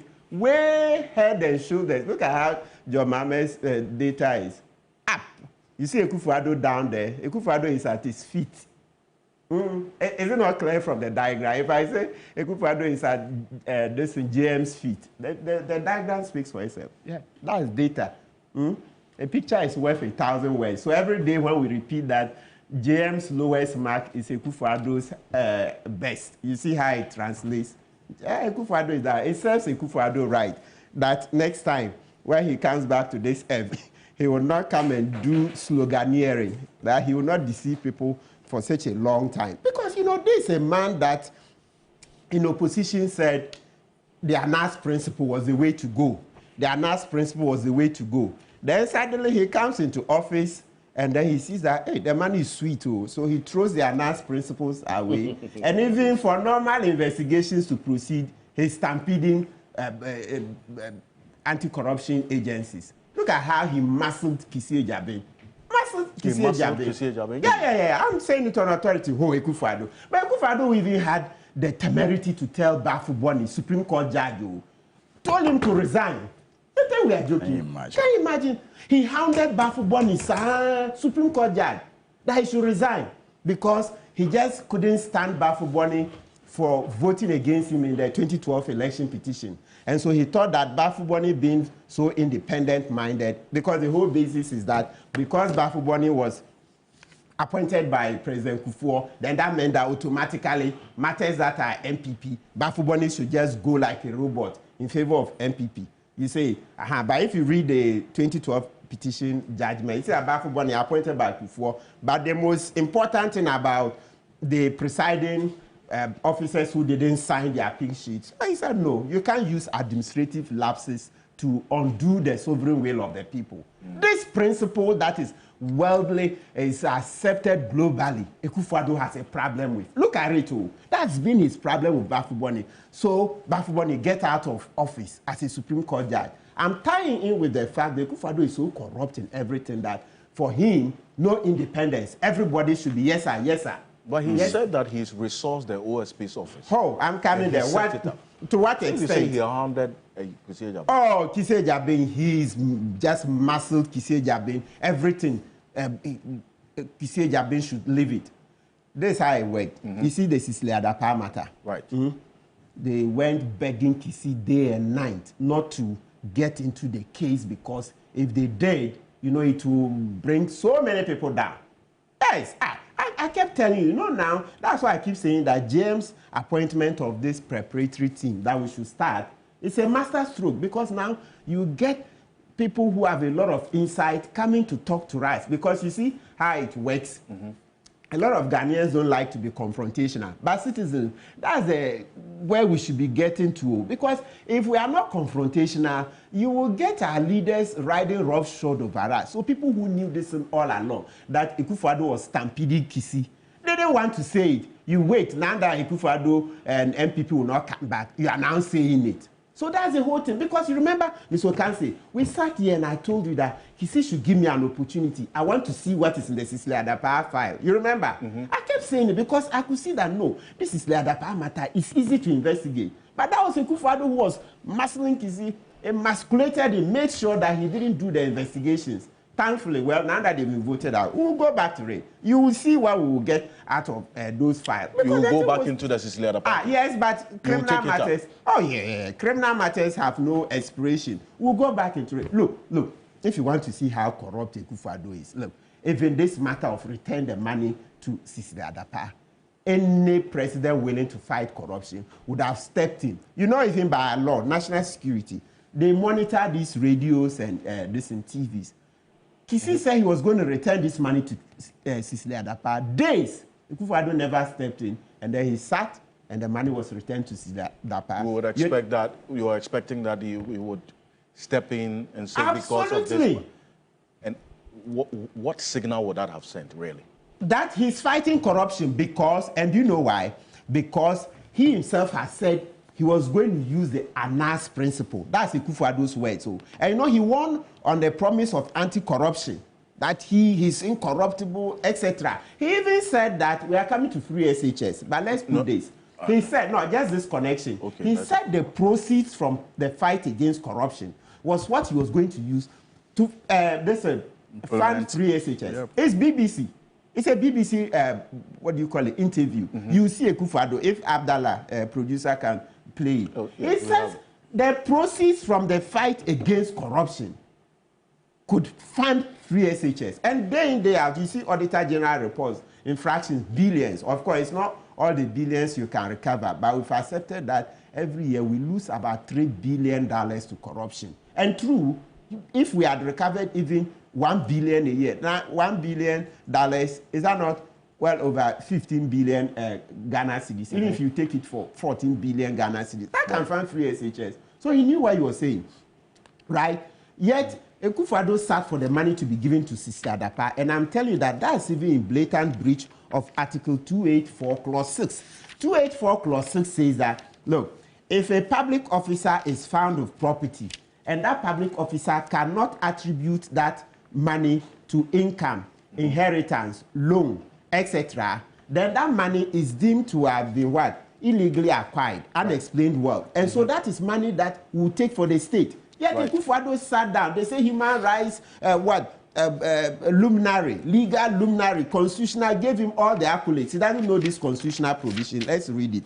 Let's read it. Because, and the basis is that Sister Adapa made 2 attempts to explain the source of the wealth, that money, and couldn't. She said she owned a cosmetic business. Kisi did a search at the Registrar General. It turned out 2 cosmetic businesses. Both were not for her. So her attempts to explain the source of the money, the $1 million, the euros, and etc., were abysmal. So such a person, how do you return such a money to such a person? Look at 286, Clause 4. It says that, 284, Clause 6.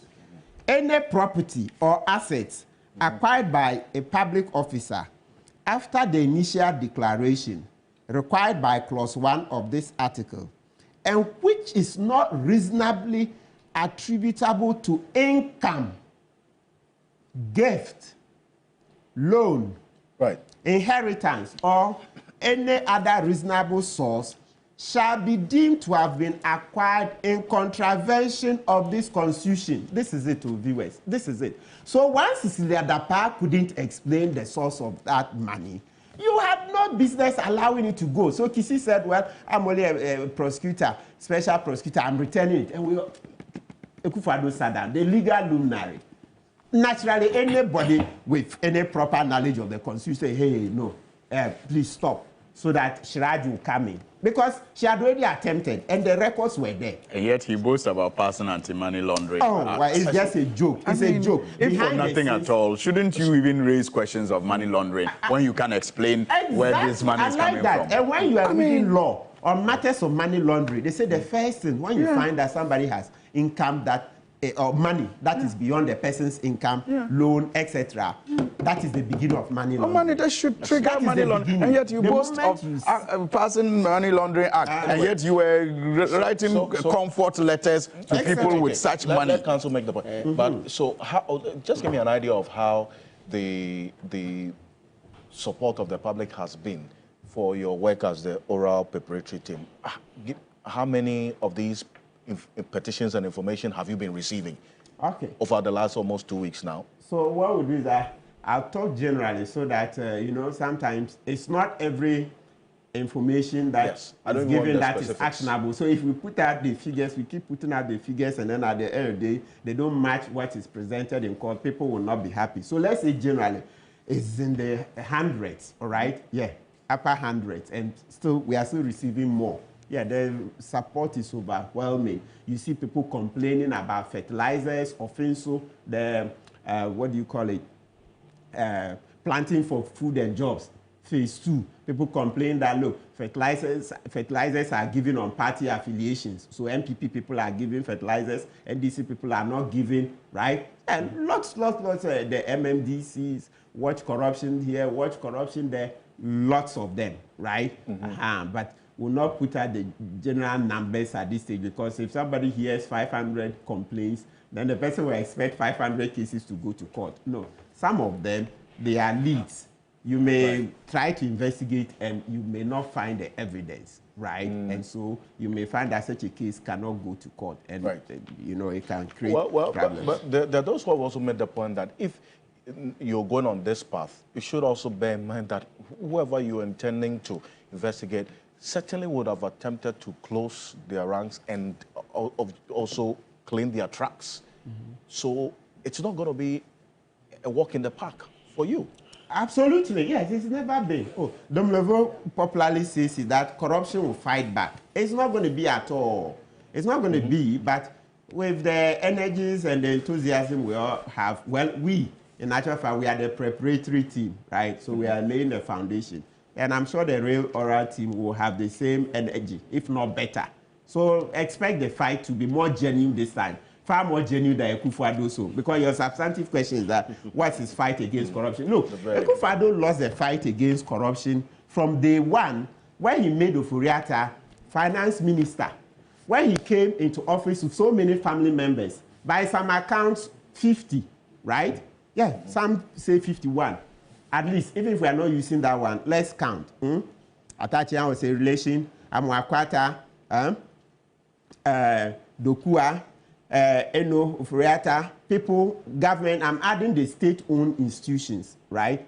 Yes, the state-owned institutions that they appointed, what do you call, MDs and deputies, etc. So it's not only the ministerial ones. That's how come people got 50. Yeah, because of family relations. We'll go there. Palgrave, Wache, Dankwa, the one who comes here. Yes, so many of them. So many of them, right? Yeah, the Ofori-Atta, also even in his office.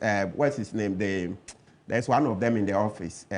He's one of his aides, also an Ofori-Atta, right? All over the place, over 50. Yet, this is somebody that when JM was in office, so far I'm aware that they had 2 against him. They said Joyce Bauer, and then their Greek minister, is it Lemuna.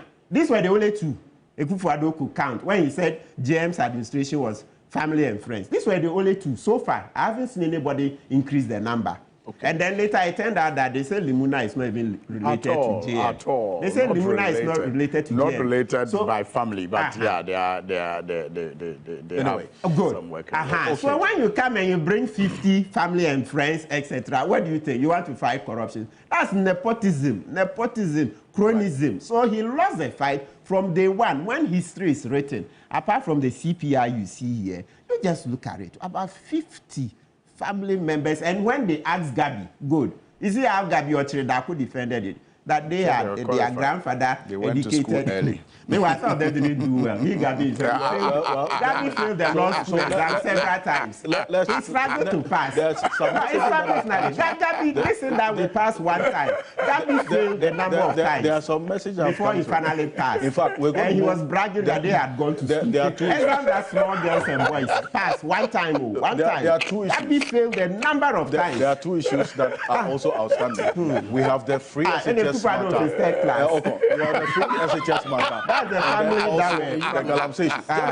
Gentlemen, go ahead. Now, third class. Kofi Asare is going to be joining us right now. Is the executive director of the Africa Education Watch. Kofi is joining us in a minute. But a number of messages on this matter. This is from somebody who is very close to the quarters of power, asking that the Attorney General works for the president. And the Attorney General ordered Iyoko not to proceed on this Sicily Adapa case on some flimsy excuse. It comes back to the president controlling the outcome of the case. He set up the office but did not want it to work. Too many attempts to dissolve the office and impeachment or attempts to impeach the special prosecutor by assigns of the president, and he did nothing about it. How can the man work well when he is facing impeachment? you'll say. Thank you very much for your message this morning. Another one here says that the establishment of the OSP under Nana Ado's administration marked a significant step in Ghana's fight against corruption. The OSP has made some notable strides, including prosecutions, the recovery of assets, and halting dubious contracts under investigation. It has also sent strong signals against practice. However, the OSP has faced several setbacks that raise questions about the president's genuine commitment to its success. A key concern is the perceived influence of the Attorney General, who reports to the president. This dynamic has led to instances where the AG's actions appear to undermine the OSP's work. For example, you make reference to the Cecilia Depard matter. How can the OSP fulfill its role when its leadership faces impeachment threats? Thank you. Hardy from Pig Farm says, good morning. President Kufuor is the only president who has disappointed the past, disappointed the present, and disappointed the future. Nana was more interested in becoming a president than accepting that responsibility. There's a question to you, Alhassan Suini. It says, Francis Dazi says, I want to find out if the NDC would also take up this mass lock case and bring Sedinam back to Ghana for the case to be completed. That's a question to you.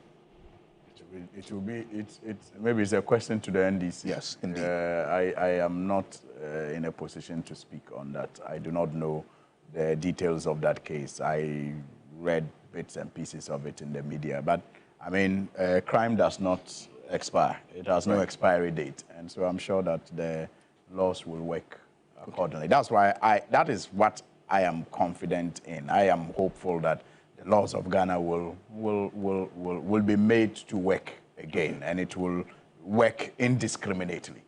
Perfect. Mohammed Salaga says, good morning, Alfred. It is ridiculous and painful listening to Kamal today because it's MPP, so we should look at corruption holistically. What did they say to Mahama about this same corruption? It says that we should all come together to fight it and also be honest when there are failures, and also the lack of commitment to fight it must also be called out. We must not do anything less than that. Lawyer Edujit Tamaklo says, good morning to you, or he's on his way to court, because the court will deliver the judgment on this case, which we're looking at shortly as well. Anyway, thank you. Let's hear the president on the Free Senior High School policy. Kofi Asare is joining us right now. There can be no such arguments about the introduction of the free SHS and free TVET programs. Another policy that did not have universal approval when I sought to introduce it on coming into office. However, I believe this is one of the rare occasions on which we can use the word transformational without any danger of abusing the word. We have transformed education, and there can never be a reversal. And there can never be a reversal of the fact that some 5.7 million young people have gained access to secondary education who would otherwise not have had the opportunity, but for free SHS and free TVET. Indeed, my administration has also prioritized technical and vocational education and training, TVET, establishing 34 new TVET institutions and upgrading 62 existing ones to equip our youth with 21st century skills. Mr. Speaker, I'm proud that we were brave enough to have started the free SHS policy at the beginning of my first term and resisted the calls for a gradual introduction. I'm glad that we have removed from the Ghanaian mindset the belief that secondary school education is only for people from certain households and families. From 2020, when the first cohort of free senior high school candidates sat for the WACC, Ghana has consistently recorded over 50% of candidates scoring A1 to C6 in all 4 core subjects. This marks a stark improvement compared to the years prior, particularly the period when pass rates in core subjects were largely below 50%. This year's results, the 2024 results, have maintained the laudable trend from 2020. Indeed, only 51.6% of candidates achieved A1 to C6 in English in 2016, compared to a much higher 69.52% in 2024.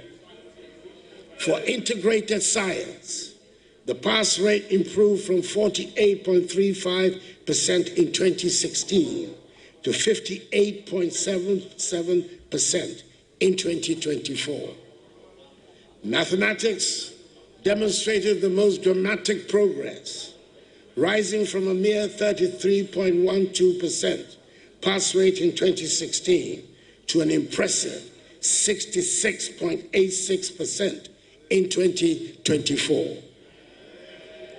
Social studies followed a similar trend, improving from 54.55% in 2016 to 71.53% in 2024. Moreover, the 2023 WACC results stand out as the best in the history of the examination.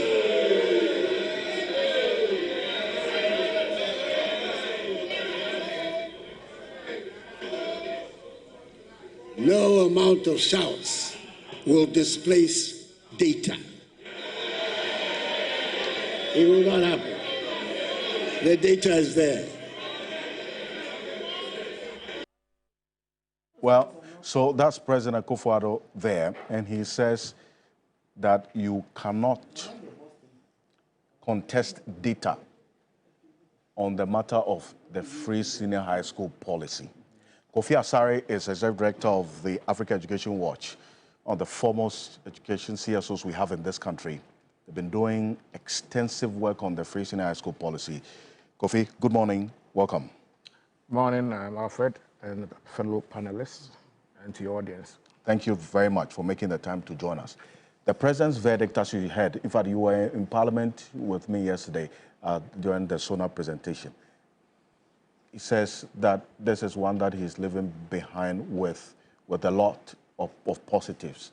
And even before this election, the conversation about whether a review or not took center stage. What's your verdict on the free senior high school policy, hearing the President yesterday talk in your presence? Well, I think the President didn't say anything new than what we know about the policy. 7 years of implementing the policy has had foundational and unprecedented impact on access. Increasing secondary education access from below 900,000 to 1.4 million, and having 3.1 million beneficiaries since 2017. And so that, for me, is very significant. Ghana is one of the countries with the highest net enrollment rate at the secondary level in Africa, after 3 decades or 4 decades old free senior high school countries like South Africa, Kenya. We are about 3 or so. Mm-hmm. And so it means that the impact of the policy on access, especially equitable access, is a story we are well aware of, for which reason I think that the President was only repeating what we all are aware of, or perhaps reminding us because he's taking stock of his stewardship.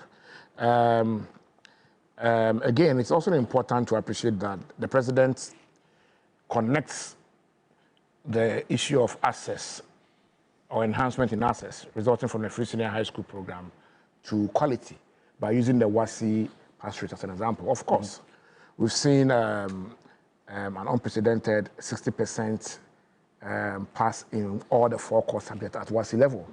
That's the highest we've seen, where 60% passed in all the 4 core. Or we recorded 60% pass rate in all the 4 core. And so if he chose to use the terminal examination, which is WASI, to justify the quality of the policy. And so I think that that's also great. Having said this too about what the president said about free senior high school, it is important for us to also appreciate, and I would have been happy if the president did appreciate the challenge we have with examination malpractice and examination fraud. We have moved from examination malpractice to examination fraud. By last year, we were recording 10% examination malpractice rate. What it means is that if we submitted 400,000 candidates to WASI, for at least 40,000 were affected by cancellations. That is the highest in our history. That's never happened. That's never happened. This year, as we speak, about 18% of integrated science papers have either been cancelled or withheld. That's never happened. As we speak, about 15% of core mathematics papers have either been cancelled or withheld. It has never happened. We have subjects from about 305 schools, at least one subject being withheld for suspicion of collusion. The highest was last year, which was 275 or so. It has never. This year we are breaking the record. So I just want to paint the picture for you to appreciate that we are confronted with a dinosaur called examination fraud, and which has never happened at the scale that we are witnessing in our history. And so it is always important in appreciating the gains of the policy to also contextualize some of the challenges that secondary education, not free senior high school, secondary education faces, for which reason we must re-strategize and strengthen, policy to address. I also say that I would have also been happy for the president to also talk about the outcome. After secondary education, what next? Secondary education, we all know, is not a means to an end. Everybody goes to secondary with the aim of at least proceeding to tertiary, or some of them exiting and entering the world of work. But the general expectation of every secondary student is to proceed to tertiary. We as a country have a target to reach gross tertiary enrollment of 40% by 2030. The target for 2021 was 25%. By 2021, we were still at 19%. As we speak, we have barely crossed 20% gross tertiary. We are more than 5 percentage points below our targets as of this year. We have not done well on gross tertiary, which means that we are producing about 450,000 secondary school graduates. If I add TVET, we are nearing 500,000 second cycle graduates.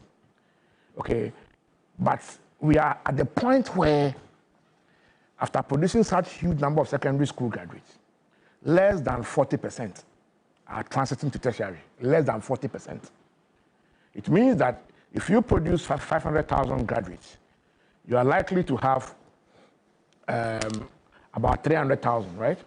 Yeah, almost 300,000 not making it to tertiary. So where are they going? Depending on the extent to which your secondary education policy or program is skills rich, they may become a burden on the state and a national security threat. Here is a case where we have made progress, but the progress is still inadequate, because only 11% of the 500,000 students who enrolled in secondary education this year, for instance, are doing TVET, 11, which means that our secondary education policy is still not skills rich. In other countries, in Central, in Western Europe, that have been doing free secondary education for a long time, the OECD average is actually 40%. Average is 40%. So that if you are making secondary education free, at least 40% should be doing skills-oriented programs so that they can transition to the world of work if they are not able to proceed to tertiary and not become a burden on the state.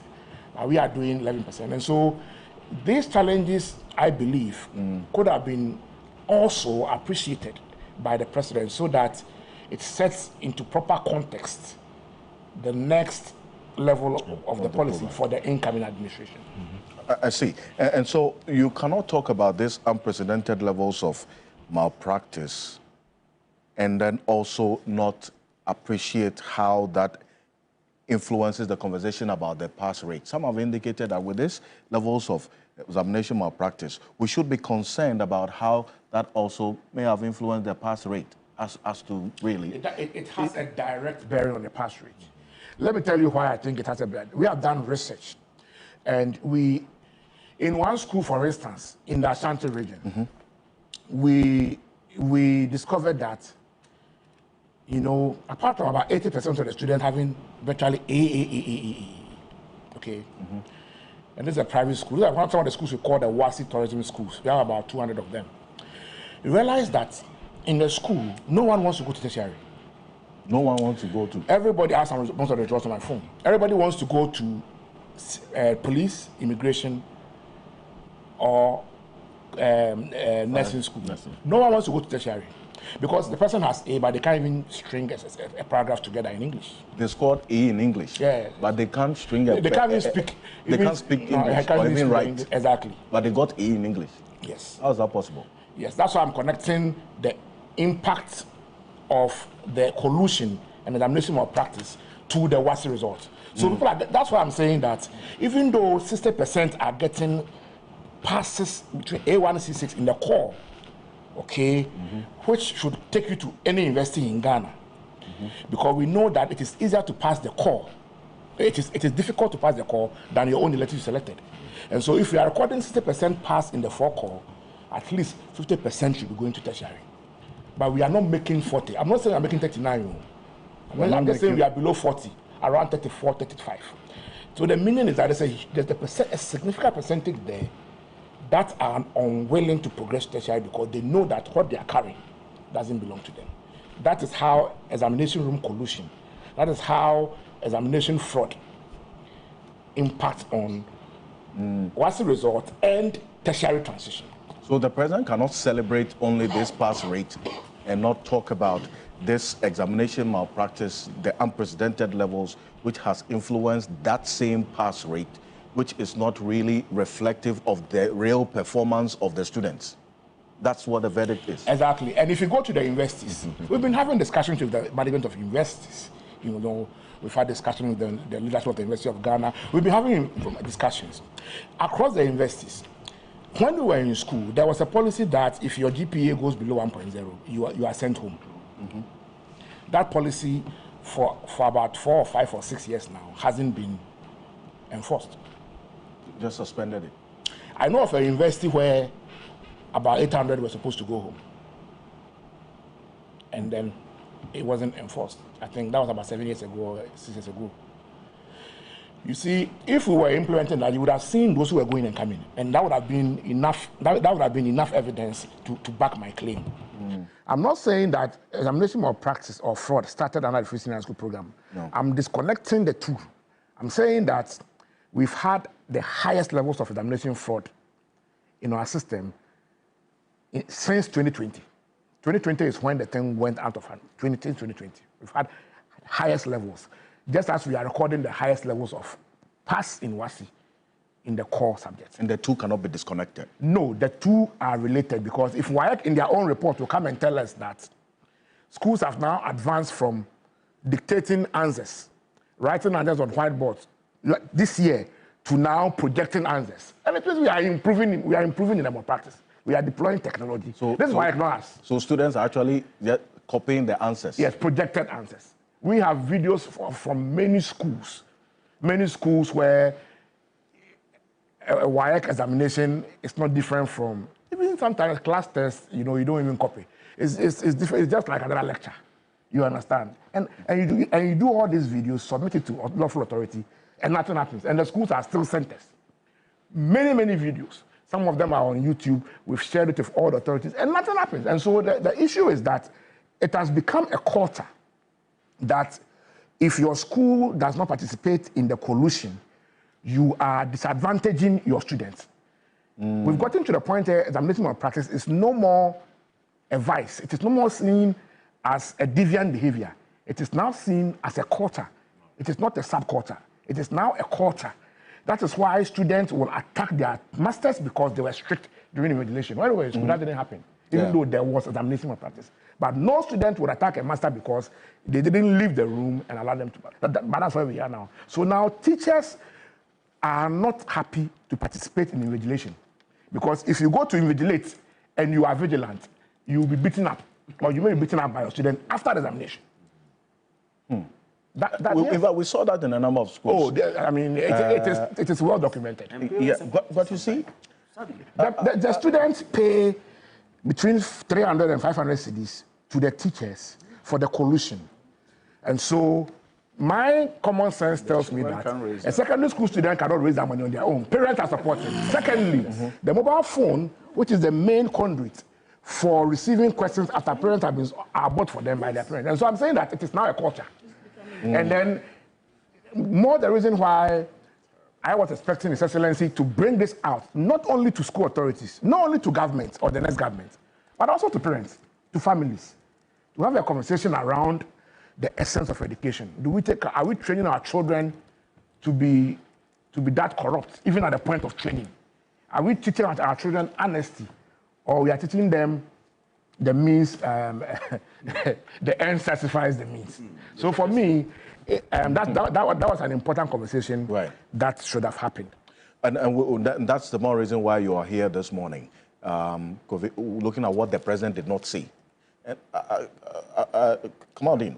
You see, yes, I think the free SHS policy is one that has been hailed. And in fact, you find both sides, NPP and NDC, having one thing or the other to do in their manifesto, either to review and get it better or to do otherwise. But the president, in giving his account of the State of the Nation address, as expected, gave the positives. But this is a very, very important outcome, is it not? That if we're looking at the pass rate, which must be commended, we cannot also discount the unprecedented levels of examination malpractice, which has direct influence on the pass rates that we are seeing, isn't it? Yeah, I think I listened to the expert on this subject matter, and I could not have agreed with him the more when he says that the policy in itself is a lofty policy, is a very great policy that seeks to change the mindset of the people, okay, by giving them education. Here I will commend Nana Akufo-Addo and see this policy as one of his biggest legacy that he has left for Mother Ghana. Even in opposition, when he mooted the idea and sought to say that, look, when I'm voted for, this is what I'm going to do, people came up in arms.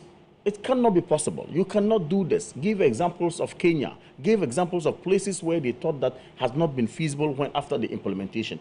He stood his grounds.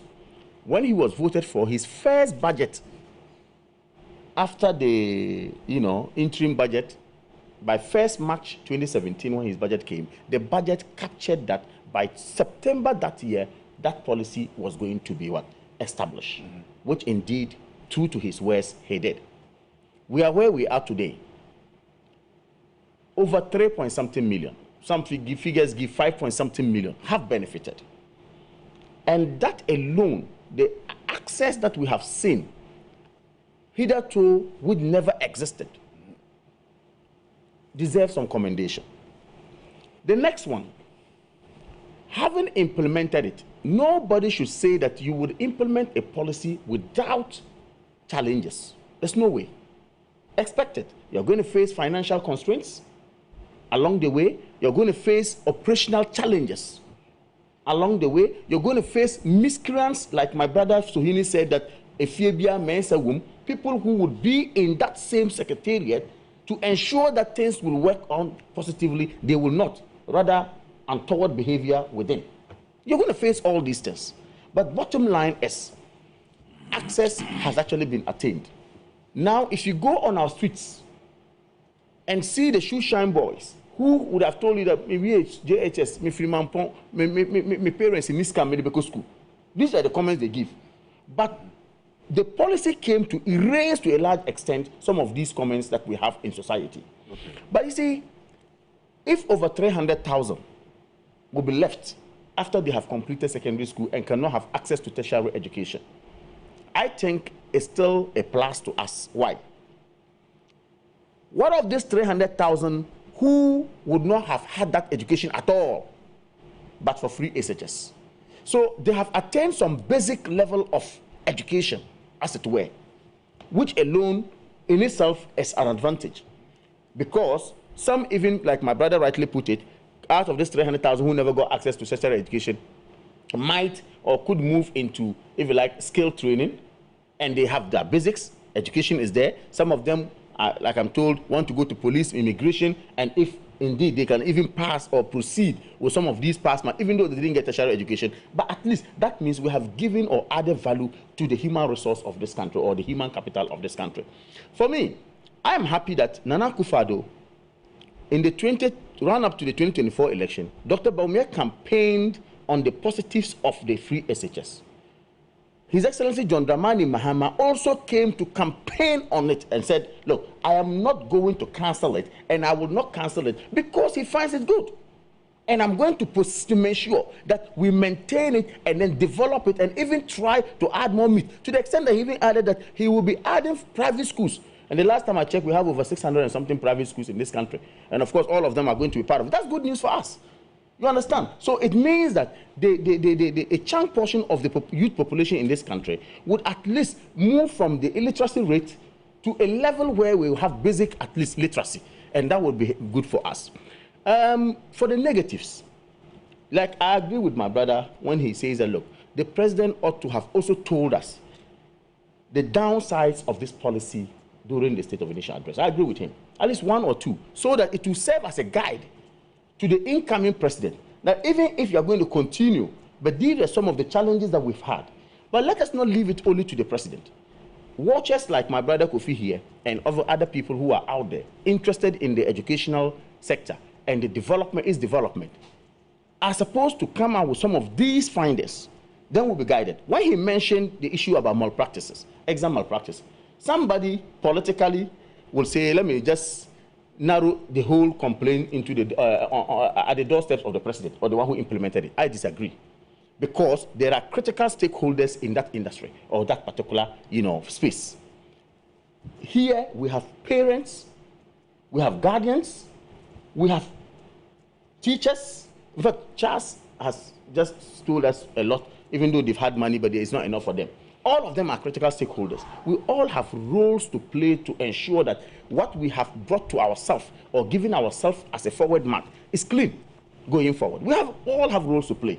So this exam malpractice, the question I asked, like he rightly asked, that boy who has gotten 500 cedis to go allegedly bribe an invigilator, where did he get that 500 cedis? When the boy is not working. Somebody sitting somewhere might have given that 500 cedis. That little girl or young girl who enters the exam hall with a smartphone worth about maybe 1,500 or 2,000 Ghana cedis, where did she get that money to purchase that smartphone to sit in that exam hall with it? We should also look at that. So it is a chain, and it's a challenge that we all have as a society. The system ought to be looked at, and when we make such discussions, at the end of the day, it helps all of us. That is why I prefix my argument earlier on that, look, wrong is wrong, no matter what it is. And the lawyers will tell you, Denver versus Denver, crime is crime, no matter how small it is. It is. You understand what I mean? So all of us have a role to play in ensuring that what we find lofty, what we find good, what we find excellent for the forward march of this country, we support it. And if there are some, bad nuts within, let's name and shame, expose them, then we correct the whole system, and then we can move on as a country. But by and large, what I'm going to say, I was happy for the president, for him to stand before the august house of this country and before the people of this country, accounted for his stewardship, and hinged largely on the education, which had to do with the free SHS policy. I am happy that he was bold to do it, even though it came with its own challenges. But going forward, let us all do our best to ensure that what has been left behind will not see a nosedive, but will rather see an upliftment going forward. We have had some STEM schools now. This comes to solve the skill set problem we are talking about. And if indeed we're able to ensure that the STEM schools built by the president, a lot of it, recently they are Greater Accra one, look at that edifice. Okay. We have had some other secondary schools. We have had a lot of infrastructure in that area? How well can we maintain them? After building the school, look, it's not just building the school. Go and see how they leave it to the headmaster, and then the maintenance is nothing to write home about. They will not take care of it. Sometimes I wonder whether security supervisors are indeed on the field. Because you go there, it's not just about going to see whether teaching and learning materials has been given. It's not just going to see whether syllabus have been followed. No. The facility that is housing the one you are training and the student, how well is that facility kept? All this ought to be looked at. So I'm saying that, look, when it comes to that, this polarization is too much in this country. But when it comes to our education, our future, I do not subscribe to polarizing this matter. All right. I subscribe to we ensuring that whether John Mahama or Akufo-Addo, whoever is there, all of us have a role to play to ensure that we get a policy that will help Mother Ghana as a well. Well said. And also acknowledging, what the president did not say, which you say, in fairness, Kofi Asari's derivative on this matter is crucial. You expect not only the malpractices. There could be some other things. So many other things. You could have also mentioned that based on this we have this and that. You could have done that. Yes, not only that. Yes, that's what we'll be looking at. Thomas Musa Tanko is also going to be joining us. He's the General Secretary of the Ghana National Association of Teachers, NAT. But let me but let me add this short point, just short point. You see, about on the free SHS. Quick one. I thought that we have Ghana Education Service. Okay. I hold this view, and in fact, I've always held it. Why the need for free SHS secretariat? So that is why I have a small issue. That's why the proposal by the NDC in their manifesto to move the management of free senior school from the Ministry of Education to the GES. It's a good one. I agree with it. I agree. Maybe in my next submission I'll answer that. I'm saying, come on, listen, this is my opinion. I am giving my opinion. I'm not criticizing, but it's my opinion. I'm just saying. I'm just saying that, look. He's raising a legitimate question that I have an answer for. Yes. You see, no, it doesn't matter. I'm not saying, you see, whether you have an answer, but you see, the truth is that we are building Ghana. We are all helping to make sure that we shape the discourse and then we move on. If you are permitting me to come in at this point. If you are permitting okay, so that's well, yes, because and I just needed to underscore the fact that, as you indicated, you've held this position, and asking questions as to why there had to be a free SHS secretariat manned by people employed and drawing salary. And even though you are part of this administration, as a government appointee, you raise questions about that. But Dr. Peter Patianti is also joining us. He is the Executive Director of the Institute for Education Studies, also one of the former CSOs in the education space we have in this country. Dr. Anti, good morning. Good morning, Alfred, and good morning to your panel members, my brother Kofi. Great. Alhassan Suene is going to take a bite on this matter of the free SHS, but I want to bring you in very quickly, Laj, if you indulge me. Now, the president says, the video we played, he said that, quote, there can never be a reversal of the fact that some 5.7 million young people have gained access to secondary education who would otherwise not have had that opportunity but for free SHS and free TVET. And you say that this 5.7 million is inaccurate or factually inaccurate? What point exactly is that? Thank you very much. First of all, let me say that I'm glad that Kofi brought the issue of pheasants malpractice as against the performance that have been touted over the years. I'll just leave that there. You see, in this country, we are always quick to tout the good aspects, and we think that those who bring out the challenges are those who do not like the policy. The president made a statement that is factually inaccurate, and Kofi is there. I know he would agree with me. We've tried to look at this. I think people have prompted the ministry in respect of this data that have been put out for so long and have been shared across the country. The fact is that the statement of 5.7 not being able to access secondary school or TVET, it's even not correct. You can't say that without a free senior high school, nobody would have been able to go to secondary school. So that statement in itself is not correct. Apart from that, the number 5.7 is problematic and it's not accurate. Normally, when you don't have a good data system in the country, you do data triangulation. So what we have to do is to just look at multiple data sources to find out whether we can get close to even the 5.7. And my checks over the data, various data available, one, you look at those who have completed BEC, those who sat and complete BEC, the data is around 4.3 million. So if you're assuming that all of them moved to senior high school, that is 4.3 million you are looking at and not 5.7. If you look at the data from the point of view of those who have been placed by the computer placement system, that is something around 3.4 million. So even if you're assuming that those who were placed are those who stayed in there, then the number is 3.4, which is also far below the 5.7. If you look at the data from the MIS data is the annual census school survey that is done by the Ministry of Education through the Ghana Education Service. They pick enrollment for our schools at the pre-tertiary level every year. If you look at that data from 2017 to 2024, those who have been admitted, enrollment rate, you would see that for the period under study, that number is around 4.3 million, 4.1 million, which is also far below the 5.7 the president is talking about. In fact, I've just been informed that if you check the Ministry of Finance budget, and that one was even published by the fourth estate, that number, the number that has been provided there is 3.1. So we wonder where the 5.7 is coming from. And for me, it is problematic because if that is the number that they are working with, it means that a lot of budgeting, a lot of planning, and all those things have gone into calculating or using that for wrong analysis and wrong budgeting purposes. And your guess is as good as mine. Because we haven't been able to disaggregate the data and drill it down, that 5.7 million the president talked about yesterday cannot be a representation of the facts from the reference that you make. Yes, it's. I don't know why that figure, and it's easy. Let's make it clear. It's not from the president.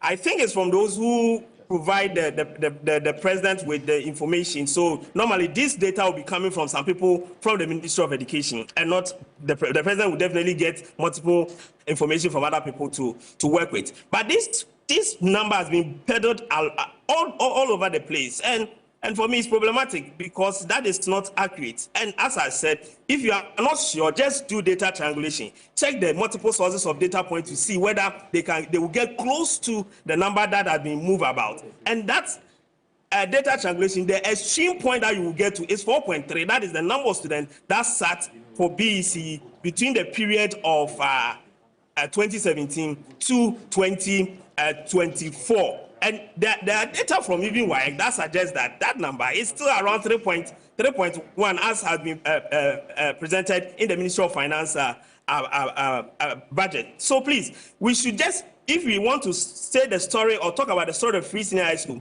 I think that it is important that we are accurate and we do not exaggerate on issues. For example, the president mentioned that people were cautioning him about the gradual introduction of Free Senior High School, but they came and they did it. Yes, the Free Senior High School was implemented gradually, and that is the fact. He didn't introduce it right from, at a go by covering all the students in senior high school in 2017. What he did was to introduce a gradual, or what the NDC will call a progressive implementation of the Free Senior High School. So NDC wanted to do day school before they move it out. MPP did a gradual or progressive implementation of Free Senior High School, and that is they started from SHS 1. So in 2017 September, it is only SHS 1 students that enjoy Free Senior High School. 2018, they brought in the second year. So you have the first years moving to second year, and then another year coming. So it is 2019 that Free Senior High School covered all the students in senior high school and technical institute. We need to state the facts as they are. If someone talks about this, it doesn't mean the person is against the policy. It means that we are staying to the facts and ensuring that the proper things are done going forward, so that we will get the full benefit of the policy and avoid the exaggeration and the political capital that seems to have engulfed this policy over the years. Also look at it, because you make reference with a data set, and you ask a question, and that's what I'm going to put to you. Is it because of this, what has been described as deliberate distortion of fact? That's why for the past 4 years, the Ministry of Education has refused to publish the Education Sector Performance Report, the ESPR, as we have also been asking for? For me, I suspect so. And it's not only even about the data for the free senior high school, it's about the data for so many other variables in the education sector. The fact is that since the 1990s, every year, the Ministry of Education publishes what we call the Education Sector Performance Report. That report comprises of everything that we need to know in the education sector. So if I take the report of 2006, I can compare to the report of 2007 and see whether we are improving or not. This is a standard practice that has been with the ministry since the 1990s. And if you Google, you get most of the reports. Strangely, after 2020, we've not seen a single report published in that perspective. So since 2020, the Ministry of Education, under the current Minister of Education, Dr. Educhum, have not been able to publish a single education sector performance report. And this issue that I'm talking about is big among the donor agencies and the other people, international agencies that work with the education system, because we cannot understand the reason why we have not been able to publish this document, which is an annual ritual of the Ministry of Education. So for me, I think the data for the enrollment is one, and aside that, there are so many other variables that have been peddled around that are not accurate, but because the report is used as a standard document and reference point for most of the research and other words, they will not even put it out there for anybody to counteract the political points that they are scoring from the policy. And these are not good for a good policy like the free senior high school, because you will need these data points to be able to fix the education sector. When we talk about the education sector, we are all stakeholders: our children, our brothers and sisters, our uncles and nieces. Everybody has got somebody in there. So whatever we do to the sector, and that holds the human capital base of this country. So whatever we do in that particular sector should be geared towards improving our human capital base and ensuring that we are producing graduates, we are producing people who will contribute to the development of the country. For me, I think that we have not been able to do much there. Of course, fortunately, we have been able to develop a curriculum that is progressive in its nature. And if it's implemented as have been designed, we might see some fruits, good fruit coming out from the system. As Kofi said, people are leaving the secondary school and they don't know where they are going. If you look at the current curriculum that has been developed, if we are able to build on it and implement it to its latter, we'll be able to see some progress in terms of the products that are coming out of the senior high school system. But the education sector performance reports have not been published for the past 4 years. Very unfortunate development.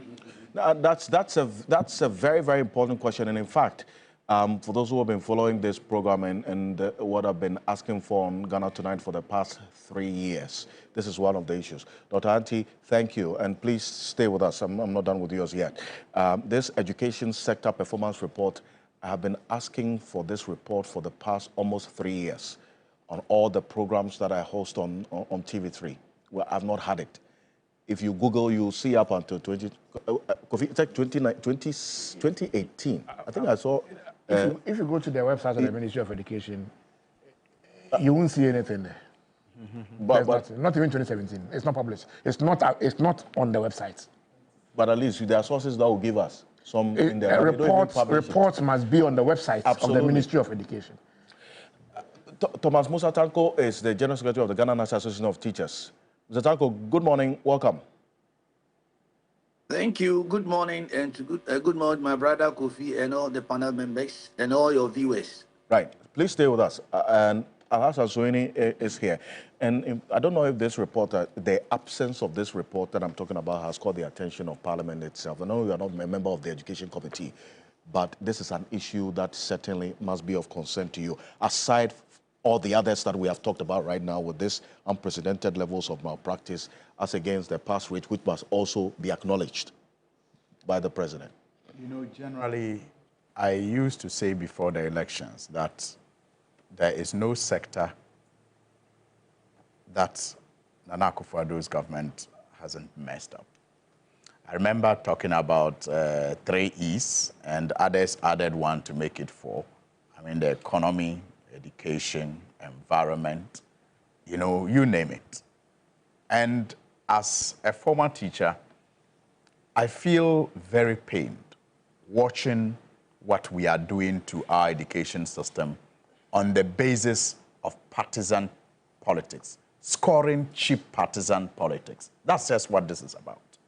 And when I said earlier that I had an answer to my brother as to why we have a free SHS secretariat, it's because this government, under Nana Akufo-Addo, sees education to be senior high education. That's all. End of story. For them, everything is about free senior high. And that is why you'll have reports from ISODEC and others telling you how basic education has just been neglected and is suffering. And you have other reports that tell you how tertiary, education is also struggling. Because this government's idea of what to do with education is focused only on free senior high. And even there, they are not getting it right. And that is why in the State of the Nation address, you'll have the president speak about education and talk of only senior high, free senior high education. But it's a policy worth commending, yes, is it not? And I'll get there. And that's why I'm saying that it's sad that we are doing this just to score political points without a toss about what it is doing to our future as a nation. Yes, it's a good policy, but should it just be implemented in a way to score cheap partisan points? And that is what we have on our hands. Look, there are a few things that we need to correct when it comes to free senior high school. First one, the National Democratic Congress, the NDC, has never been against the implementation of free senior high school. Indeed, His Excellency President Mahama, in 2012, during the IEA debate, talked about the fact that this is a constitutional requirement and that it is nobody's brainchild. And in the Constitution, education is supposed to be progressively free. And that the NDC was, willing and committed to ensuring that we made free senior high school free. And true to his words, when he got elected in 2012 and became president in 2013, by 2014, 2015, he launched the progressively free senior high school. That's also a fact. So the NDC has never been against it. The second fact is that His Excellency John Dramani Mahama, actually launched the progressively free senior high school, where day students were made to go for free. Why? Because anything that has to be done, anything that should be done and must be done, should be done well. You just don't do it for the sake of doing it. And like we all, do in our everyday decision making, you look at your capacity and then you take on responsibilities. So His Excellency and John Mahama and the NDC at the time looked at our capacity as a nation and thought that, yes, there was a need to make senior high school free. But in order to get the best out of it, why rush it? Why don't you take your time? First of all, if you have the capacity to make day students go for free, let them go for free. Now, if you let boarding students also go for free, there will be congestion. The solution to that was build E-blocks across the country. So you have community day schools that will accommodate the numbers. And so when you eventually roll out, a policy that will encompass borders or those who will be going to boarding school, the numbers that will be going to boarding school would have been lessened because you'll have more community day schools. And maybe some of those community day schools could even be converted into day schools. So you will not have a situation where, as we have now, 70 students in one class, 80 students in one class in some cases. What kind of effective teaching and learning can take place in such, a class? And you are not talking about adults. You are talking about young adults. You are talking about teenagers, 70 to 80. How are you going to carry out effective teaching among such people once you put them in one classroom? So that is the bane of this policy. Then again, when you speak of enrollment, the assumption is that our enrollment figures were static until almighty free senior high school came. Not assumption, that's a fact. It wasn't static. Every year, we had increased enrollment in senior high school. Dr. Kofi? An average of 3%. An average of 3%. Every year we had it. Every year, before free senior high school. But now, yes, no one, I'm not contesting the increment. Okay. I'm not contesting it, but I'm saying that the numbers that they churn out is without consideration. Because they churn out those numbers and they attribute it solely to the introduction of free senior high school. And I'm saying that that assumption is wrong. Because clearly, before free senior high school was introduced, you know, boarding and day, we already had increase in enrollments every year. So if for anything at all, if you want to see the true impact of free senior high school on enrollment, at least segregate it. Look at the usual annual increment before free senior high school, and then take that out from the enrollment and you get the true figures. Even that not done, we are not able to get a correct figure. Today is 1.7. The next day is 4.7. It's 5.7. It's 5.1. Depending on who is speaking and depending on the platform that the person is speaking, you have a different figure. Right. Meanwhile, when you look at what perhaps we can work with, because it is a document of a ministry presented also in Parliament. So it becomes more credible. I'm talking here about the budget. Right. The finance minister consistently have reported the enrollment figures and the budgets that have been allocated to those numbers. We have those facts. Yes. We'll project and it is just a little above 3 million. It's just a little above 3 million. But again, you had the shameless president, Nana Akufo-Addo, on the floor of Parliament yesterday telling us the figure is about 5.1 or 5.7 million. I mean, that is, for me, not the way to, tell us the state of education as things stand now, especially when you are handing over.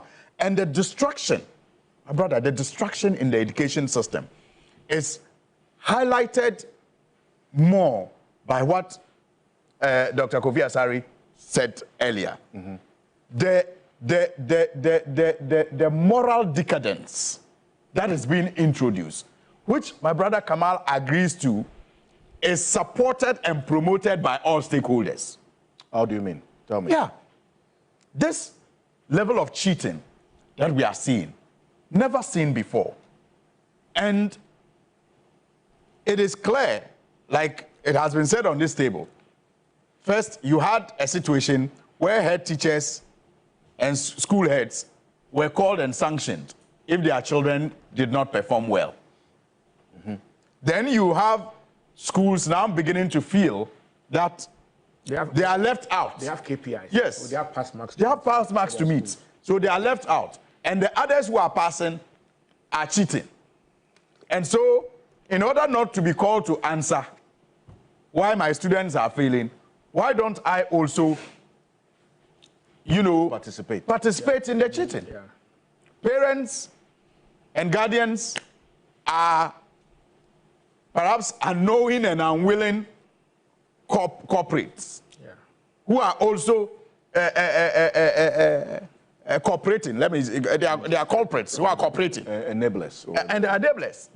Because you also don't want your child to complete with bad results. And it all, like they say, starts from the head. When you have a policy being introduced by a government, and instead of prioritizing textbooks that will teach knowledge. Knowledge. Because we all know education is much more than just passing an exam. The government doesn't prioritize textbooks that will teach knowledge, but prioritizes past questions. The purchase of past questions to distribute to students. The tone is set that all we want out of this policy are pass marks. It doesn't matter the knowledge you gain, just pass. And so the end justifies the means. The tone was set by the attitude of this government. And why is that tone set? Because at the end of the day, a minister or a president wants to stand on a platform such as the one the president stood yesterday to boast that these number of students have passed this exam since I introduced this policy. Without a care about the destruction that is caused to the human resource of the nation. And I predicted this long ago when this policy was introduced, that we will feel the full impact of this destruction 20, 30 years down the line if we continue the way we are going. Because we are already seeing it. Like Dr. Kofi Asare was saying, a university that should have withdrawn students, about 800 students, for not passing, you know, meeting a certain criteria, allow them to continue. And those students are going to come out and work in your company if you set up one. And you are going to wonder why your company productivity is not at the level that you expect it to be, even though you have hired graduates. That is when we will begin to feel the full impact. That's why, again, he says, people are graduating from free senior high school with good results, but are not willing to go to tertiary. Because why? They know that they cannot back it up if they proceed to tertiary. So they would rather request to be enrolled into the police service or the immigration service. I mean, that is sad. No, but Alfred, for me, it is not political. It is not partisan. It is disheartening that we have encouraged our politicians and allowed our politics to do this to a key sector, such as education. Look, myself and my brother especially, I don't know about you, I don't know about Dr. Kofi Asare. We are where we are today because of education.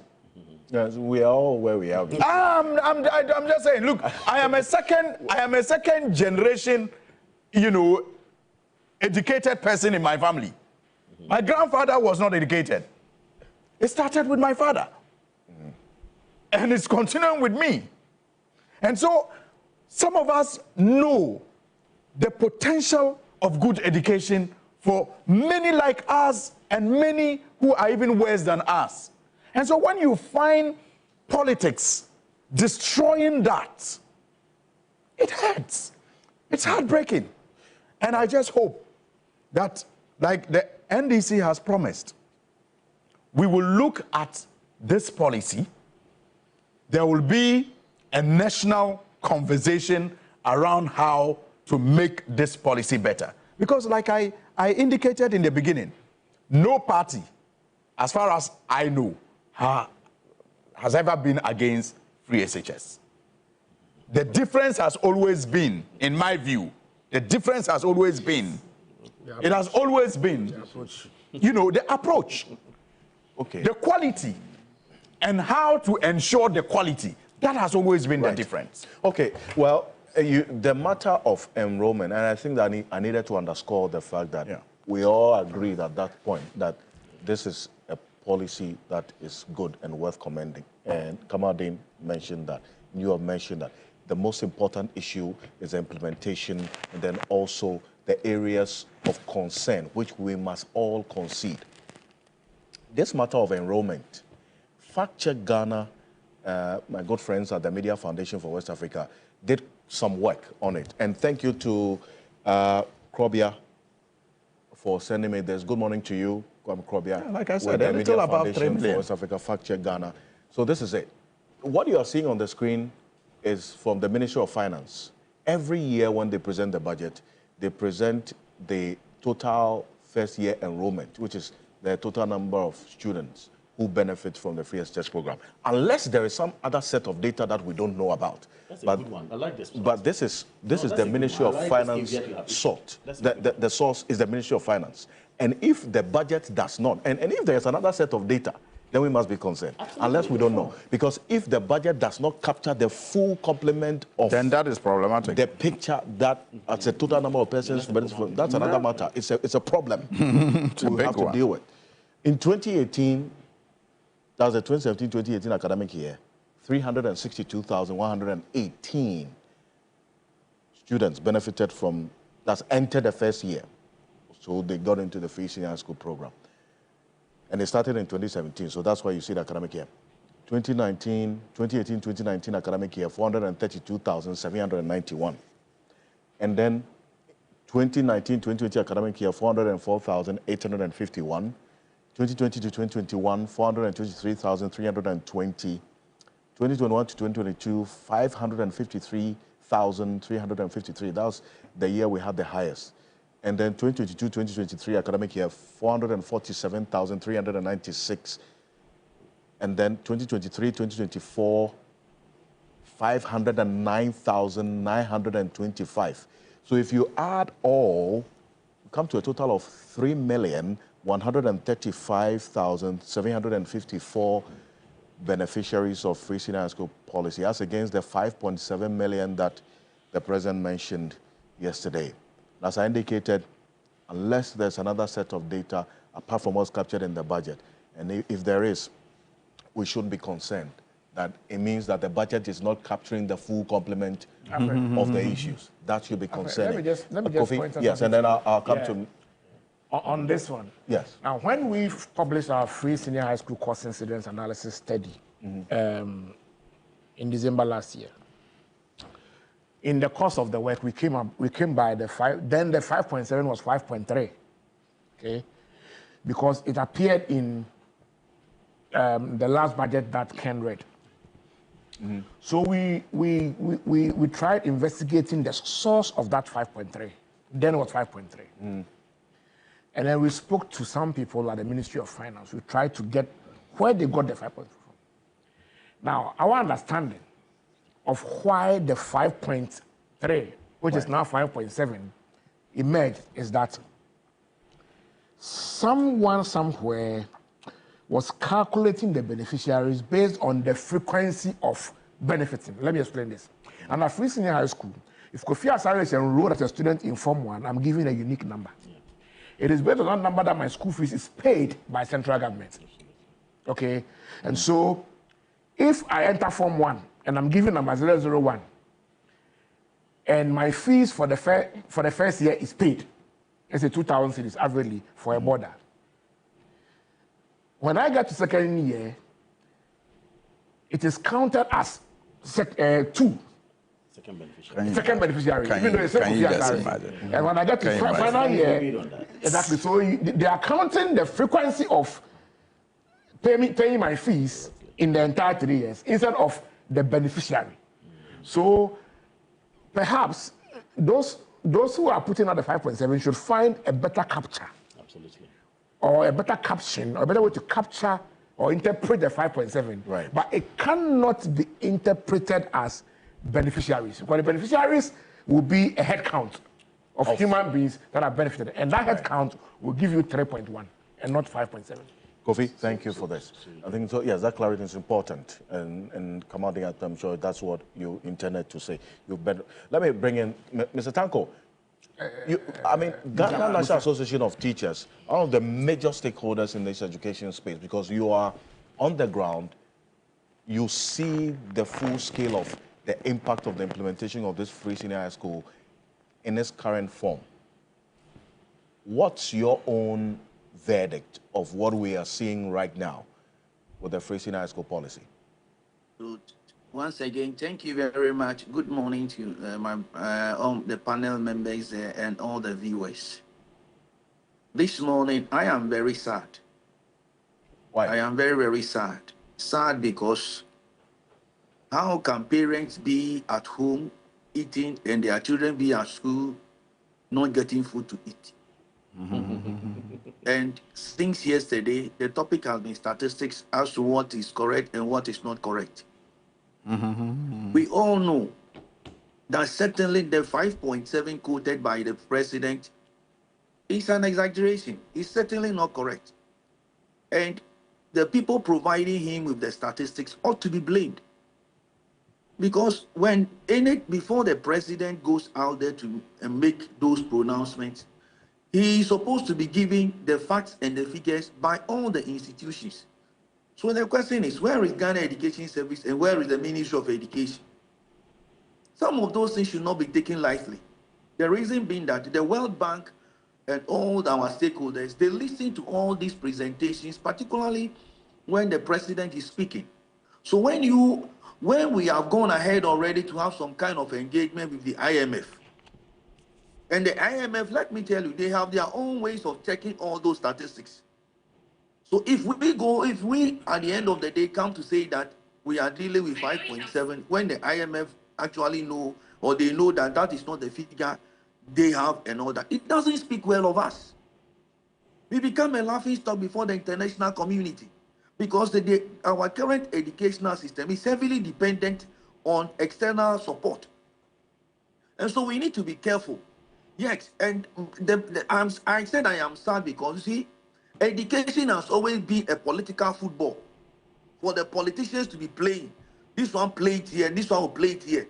The people who have all that it takes to help get the place put in order, they are not being given opportunity. At the end of the day, you'll be told that we went to sign a social contract with the people. So please allow us to do. Please, look, children are one of the vulnerable groups we have in society. They are like women. It is because children cannot talk. That's unfair. And because they cannot talk, that is why you have all of us talking. You have my brother Kofi Asari and all the rest always talking. Children could talk. You think that they will allow our this space to always be talking for them? No.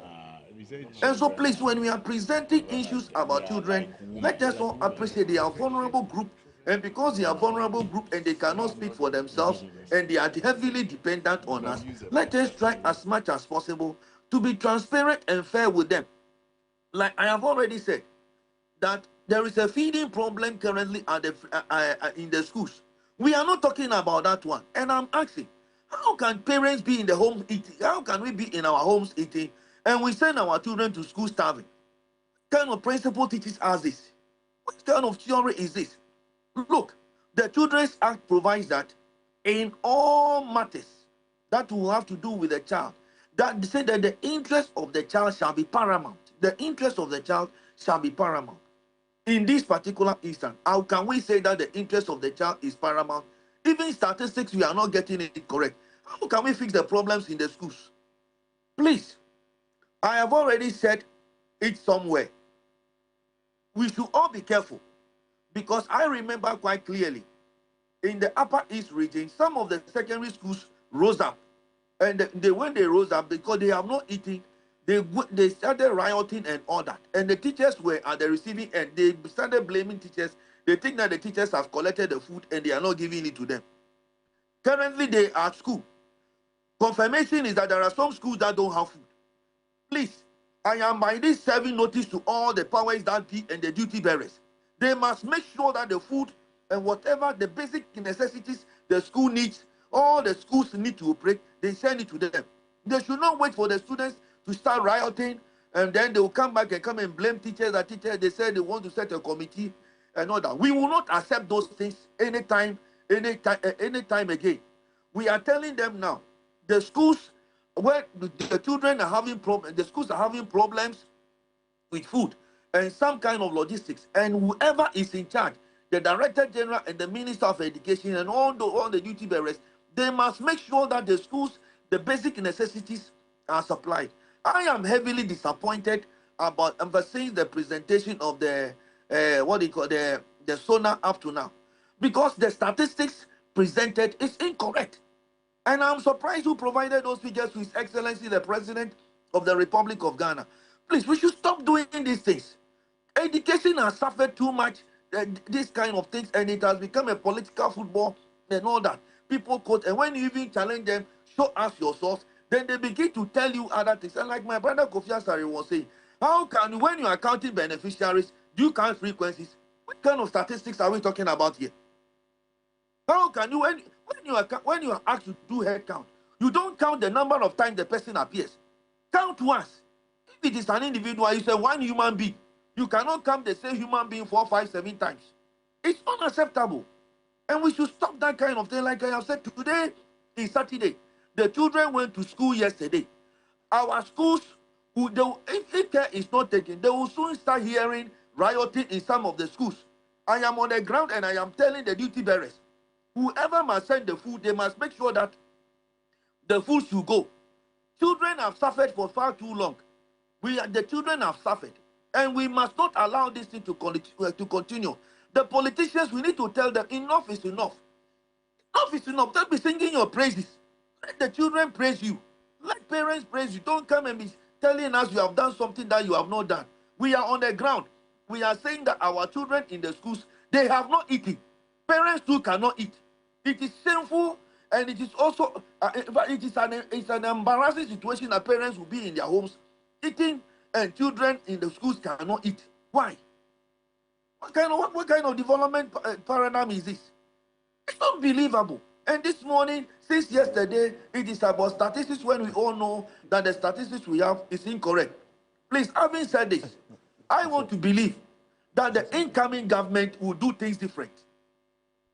I repeat, I want to believe that the incoming government will do things different. And all the promises but the with this issue, the issue that you raise, the Conference of Heads of Assisted Senior High Schools raised it in the letter just about a week ago. In fact, recommending to the Education Ministry to postpone the reopening of the schools. But GES and the Education Ministry went ahead. They said they are engaging them on these matters of the non-payment of the arrears for the supply of food items as well. So as we speak, the children are in school and you are saying there's no food to feed them. So the GES wasn't aware of this when they instructed that the school should reopen yesterday, because you are with Ghana National Association of Teachers. My brother, you see, the problem is this. It is the same political football matter we are talking about here. Always look, when they had in mind of starting the free SHS, the Ghana National Association of Teachers, we did a paper and we have even published it. We said that look, instead of using the equality approach, let us use what we call the equity approach, because we did some studies across the West, some of the West African countries and some African countries where we have this kind of system. And we realized that they use what we call the equity system. Give everybody according to what he or she needs. Now we are here today. They said everybody must receive the same thing. That is the distributive policy we are dealing with now. But you know, we all know that there are some parents in the various secondary schools who can pay. I don't want to believe that all the parents at Adisada College, Infancy Team, Wegehe, Prempeh College, all of them cannot pay fees. We don't develop a country like that. And coming to the substantive question that you just asked me, that the Ghana Education Service is aware. Look, when we started the free SHS, after 5 years, that's somewhere 2020, 2021, 2022, we asked for a review of this particular policy. The answer was no. How can you run a policy for 5 good years and you say the policy should not be reviewed? How? We all agree that the free SHS is good. But the sustainability of the policy is the issue now. Funding of the policy is an issue now. How do we fund it? Then we all must come together and discuss this. But the current government said no. And that is why we are here today. And we need to draw attention. In as much as the professionals, the teachers, and for that matter, Charles is drawing attention that there is no food.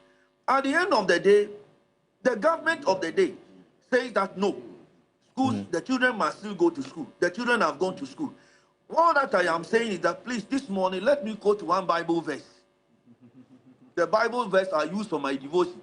Ephesians chapter 6, verse 4 says that parents or fathers, provoke not your children to anger. I repeat, that fathers, provoke not your children to anger. To wait. The path we are treading amounts.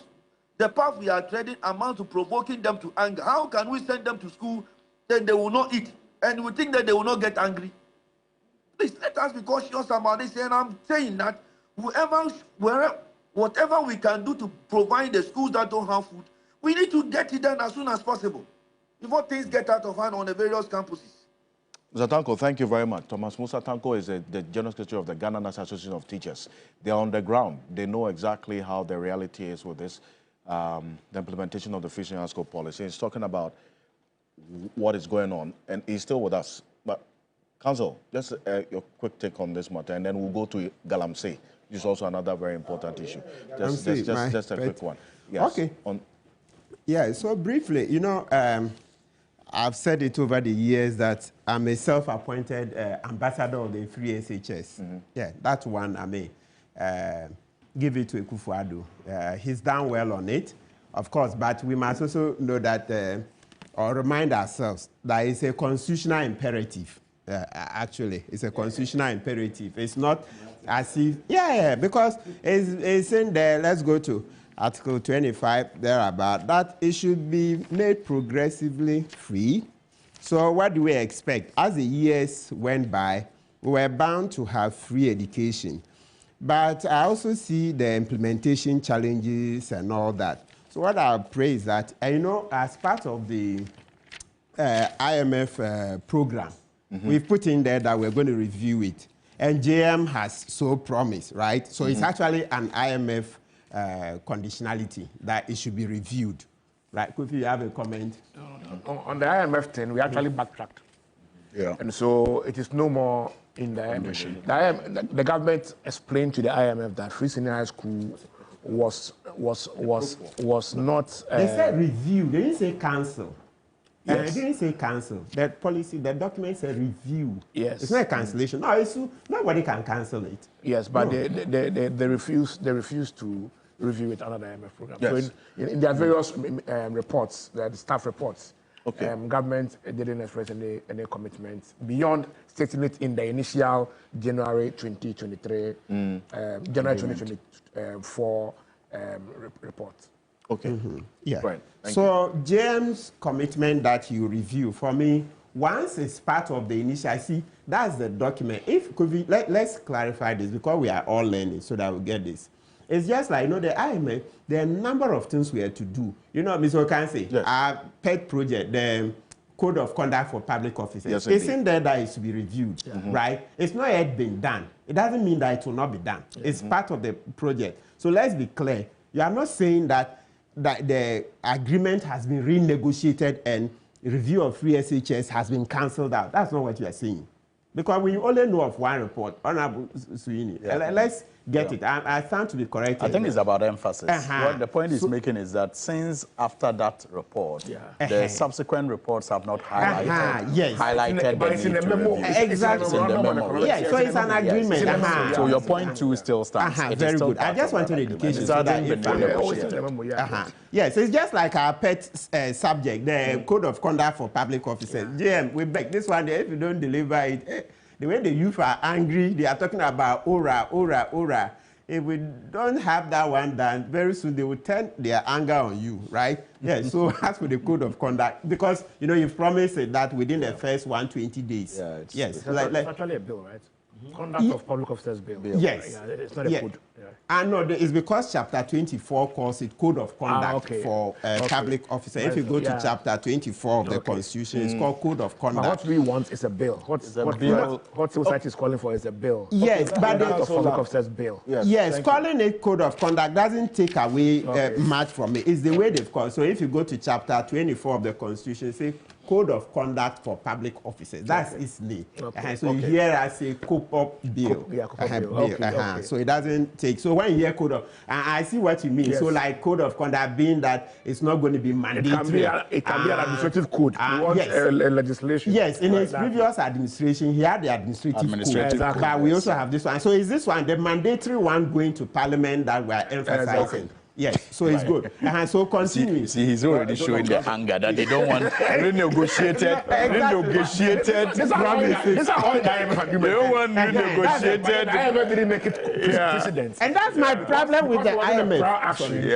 We have been pussyfooting since then. Thank you. Should have been a precondition to Thank you. And that's the problem with the IMF. They enable our governments too much. You know, from the inception of the IMF, they try to be too politically correct. You see, even before the elections, they said, oh, we had made great progress. Then immediately the NDC lost. They came out with another report that, hey, the progress is fragile. It's not. You know? Exactly.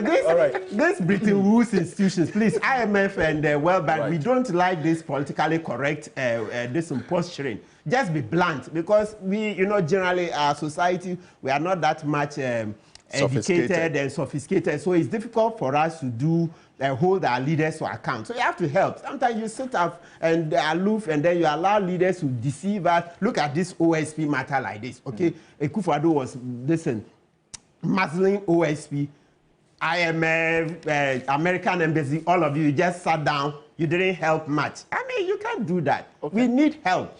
We need that help. So tying into the free SHS, please, I'm self-appointed ambassador. Let's do our best to continue. Akufo-Addo said it, that even the proceeds from corruption alone can be used to fight free SHS. I believe so. So let's fight corruption and then use the proceeds. Mr. Okanse, I'm thinking that generally, right? Okay. Mr. Okanse, just one point. Sometimes it's good to just read it a little bit. The secondary education thing, 1 minute. Yes. It says, Article 25, all persons shall have the right to equal educational opportunities and facilities, and with a view to achieving the full realization of that right, B, it goes, secondary education in its different forms, including technical and vocational education, shall be made generally available and accessible to all by every appropriate means, and in particular, by the progressive introduction of free education. So we had to naturally come to free SHS, okay? So it's not new. It's a constitutional imperative. Thank you. Okay, so Divana says, good morning. A critical issue the president missed in the SONA on education is where we are with the double track system. The president mentioned that he would do away with double track system within 5 to 7 years. This promise was made in 2017. It's 7 years now. Given that the double track system is a major issue with the policy implementation, it would have been appropriate for the president to update us with where we are on moving all schools to single-track schools, you say. In fact, there's some breaking news coming through right now.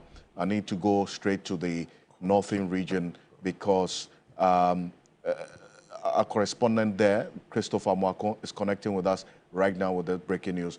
Christopher, good morning. Thank you for connecting with us. Hello, Chris. If you can unmute for me, please. Yes, Alfred, I can hear you. Can you hear me? I can hear you clearly. Now, we understand that there's some incident with the buffer stock warehouse in Tamale. What's happening there? Yes, so Alfred, unfortunately, yesterday, the 3rd of January 2025, some unknown persons stormed the buffer stock warehouse in Tamale, and as we speak, all the food items for senior high schools in the greater Tamale and Sanargo metropolis have been stolen. And as we speak, students who have reported to school yesterday, headmasters are saying that they don't even know how to feed these children. The warehouse was attacked yesterday. You remember that on the 8th of December, after the MPP 2024 presidential candidate Dr. Mahmoud Bawumia conceded defeat to the NDC John Dramani Mahama. Some unknown persons stormed some warehouses in Tamale and made away with food items. And so security was stationed at some of these warehouses that were attacked. Unfortunately, a few days ago, the security were withdrawn. And so yesterday, unfortunately, some unknown persons went again to steal food items that were meant for senior high schools in the Tamale metropolis and the Sanargu municipality. So as we speak, the children are left with no food. Oh, so why did, I know you've been following this case throughout the night. Any indication of why they withdrew the security when the security was stationed there for a specific purpose because of an incident that had happened just a few weeks ago? Yes, so I communicated with the coordinator for Free Senior High School in the northern region, and he told me that he still cannot tell why the security stationed at the various warehouses were withdrawn. And so just some few days ago, about 2-3 days ago, that these security operative stations there were withdrawn. And yesterday, unfortunately, this incident happened. He is still unable to tell me why, but what he believes is that probably because over the period there hasn't been any form of attempted attack on the warehouses. Probably that was why the Regional Security Council withdrew the security stationed at these warehouses. Thank you very much for this information. So that's just the news coming through right now. The buffer stock warehouse in Tamale has been ransacked by some unknown persons. Food supplies that were meant for the senior high schools in the greater Tamale metropolis have all been stolen. So the students who have been reporting since yesterday, as instructed by the GES, to these senior high schools in Tamale do not have food as we speak. That is the information right now. Alfred, some of these things, it will take a lot to convince me that they are not staged. I mean, it will take a lot. Personally, yes. Personally, I think that some of these things are just deliberately carried out to avoid accountability. That's my view. People want to point to these things as their exoneration issues when the day of accountability comes. So it doesn't make sense that there was an attempted break-in. They stationed security there. 3 days after the security is withdrawn, then this action takes place without any evidence. So I am very suspicious that this perhaps was just deliberately staged so that when Oral invites people to come and account for the foods that they kept in their warehouse, they will say, oh, some unknown youth came and stole the items. We're back shortly. We're back shortly after this quick break. We need to go for a quick break. This is the MP for Tamale North. So these things must some of the schools affected by this incident are in his constituency as well. The food that has been stolen from this buffer stock. We're back shortly. Stay with us after this quick break. Yeah.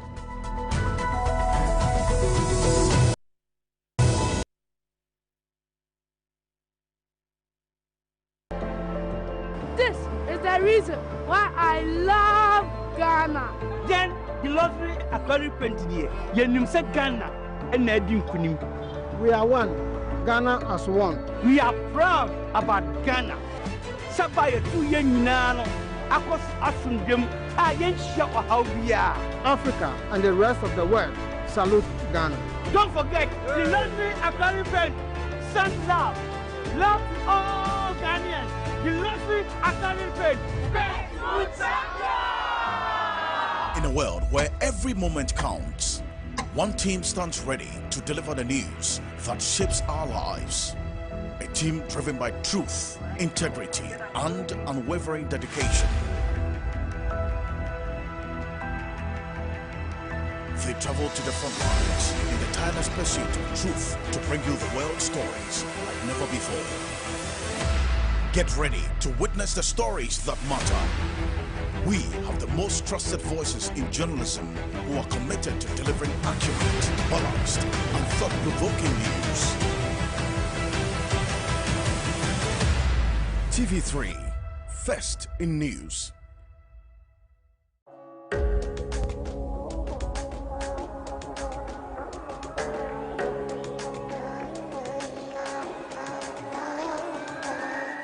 This Sunday, January 5, 2025, is a recap episode on Mentor 13. Join us as we spend some time with our top 5 finalists away from the stage as they take us through their highs and low moments in the competition as they gear up for the finale. Voting is still ongoing, and who wins the ultimate title as Mentor 13 winner? Dial *713*13# or download the MG Reality app to vote. Mentor 13, the Rising Star Edition. Mentor 13 is powered by Shaltox Lozenges. Sponsored by Darlin Lemon Drink, Darlin XYZ Wine, Blue Jeans Energy Drink, Enapa Foods, Frutelli Calipo, Obuasi Nubnawo Mwankasa. A girlfriend leaving her ex-boyfriend to go for his friend. Yeah, I thought all these things, it happens just in movies. Your best friend can actually take your girlfriend away from you. If you don't like her, why do you propose? I didn't say I don't like her. That's why she left you. A girl who can actually date my friend here. Red flag. Priscilla, her current boyfriend Bless, and her ex-boyfriend Richard. Together, they create a very exciting triangle that would see itself panning out right here on the show. Tune in this week Sunday, live on TV3 for Drama in the Kitchen. Drama in the Kitchen Season 2 shows Sundays at 4 p.m. on TV3. Brought to you by Betway. This is where conversations ignite and stories inspire. What mental state do you think a woman needs to be to get to the point of saying, I'm just gonna hit and run? The educational system, it wasn't rich enough to support that dream. We bring together incredible women from all walks of life who are making waves and lifting each other up. Professional lives are even now affecting things like, marriages, relationships. It takes women some maybe 140 years to attain the same leadership as men. It's real talk, real fun, and a whole lot of love. The Ladies Circle shows Saturdays at 6 p.m. on TV3. Brought to you by Yaz Sanitary Pad, Cowbell Coffee, Betway, Cousin's Baby. The spotlight is on. Get ready for your best Saturday evening entertainment show. Welcome to Showbiz 360.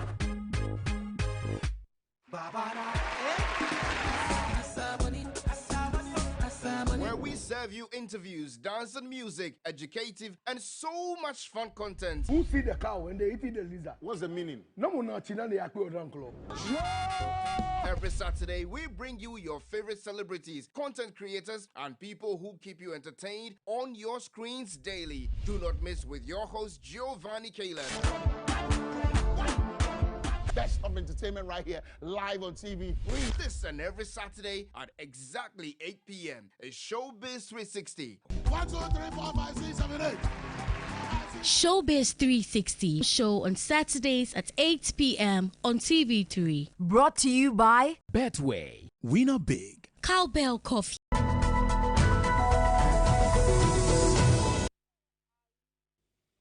Mr. Speaker, in my inaugural speech at my swearing in my first term on 7th January 2017, and early on in that term, I made a public commitment to tackle Galamsey, the phenomenon that had been ravaging our environment and destroying our lands and water bodies in the pursuit of mining our gold. I knew and was very much aware that fighting Galamsey was not a universally popular position for a president to take. But I felt strongly enough about the need to protect our environment to say I was prepared to put my presidency on the line in the defense of our lands and water bodies.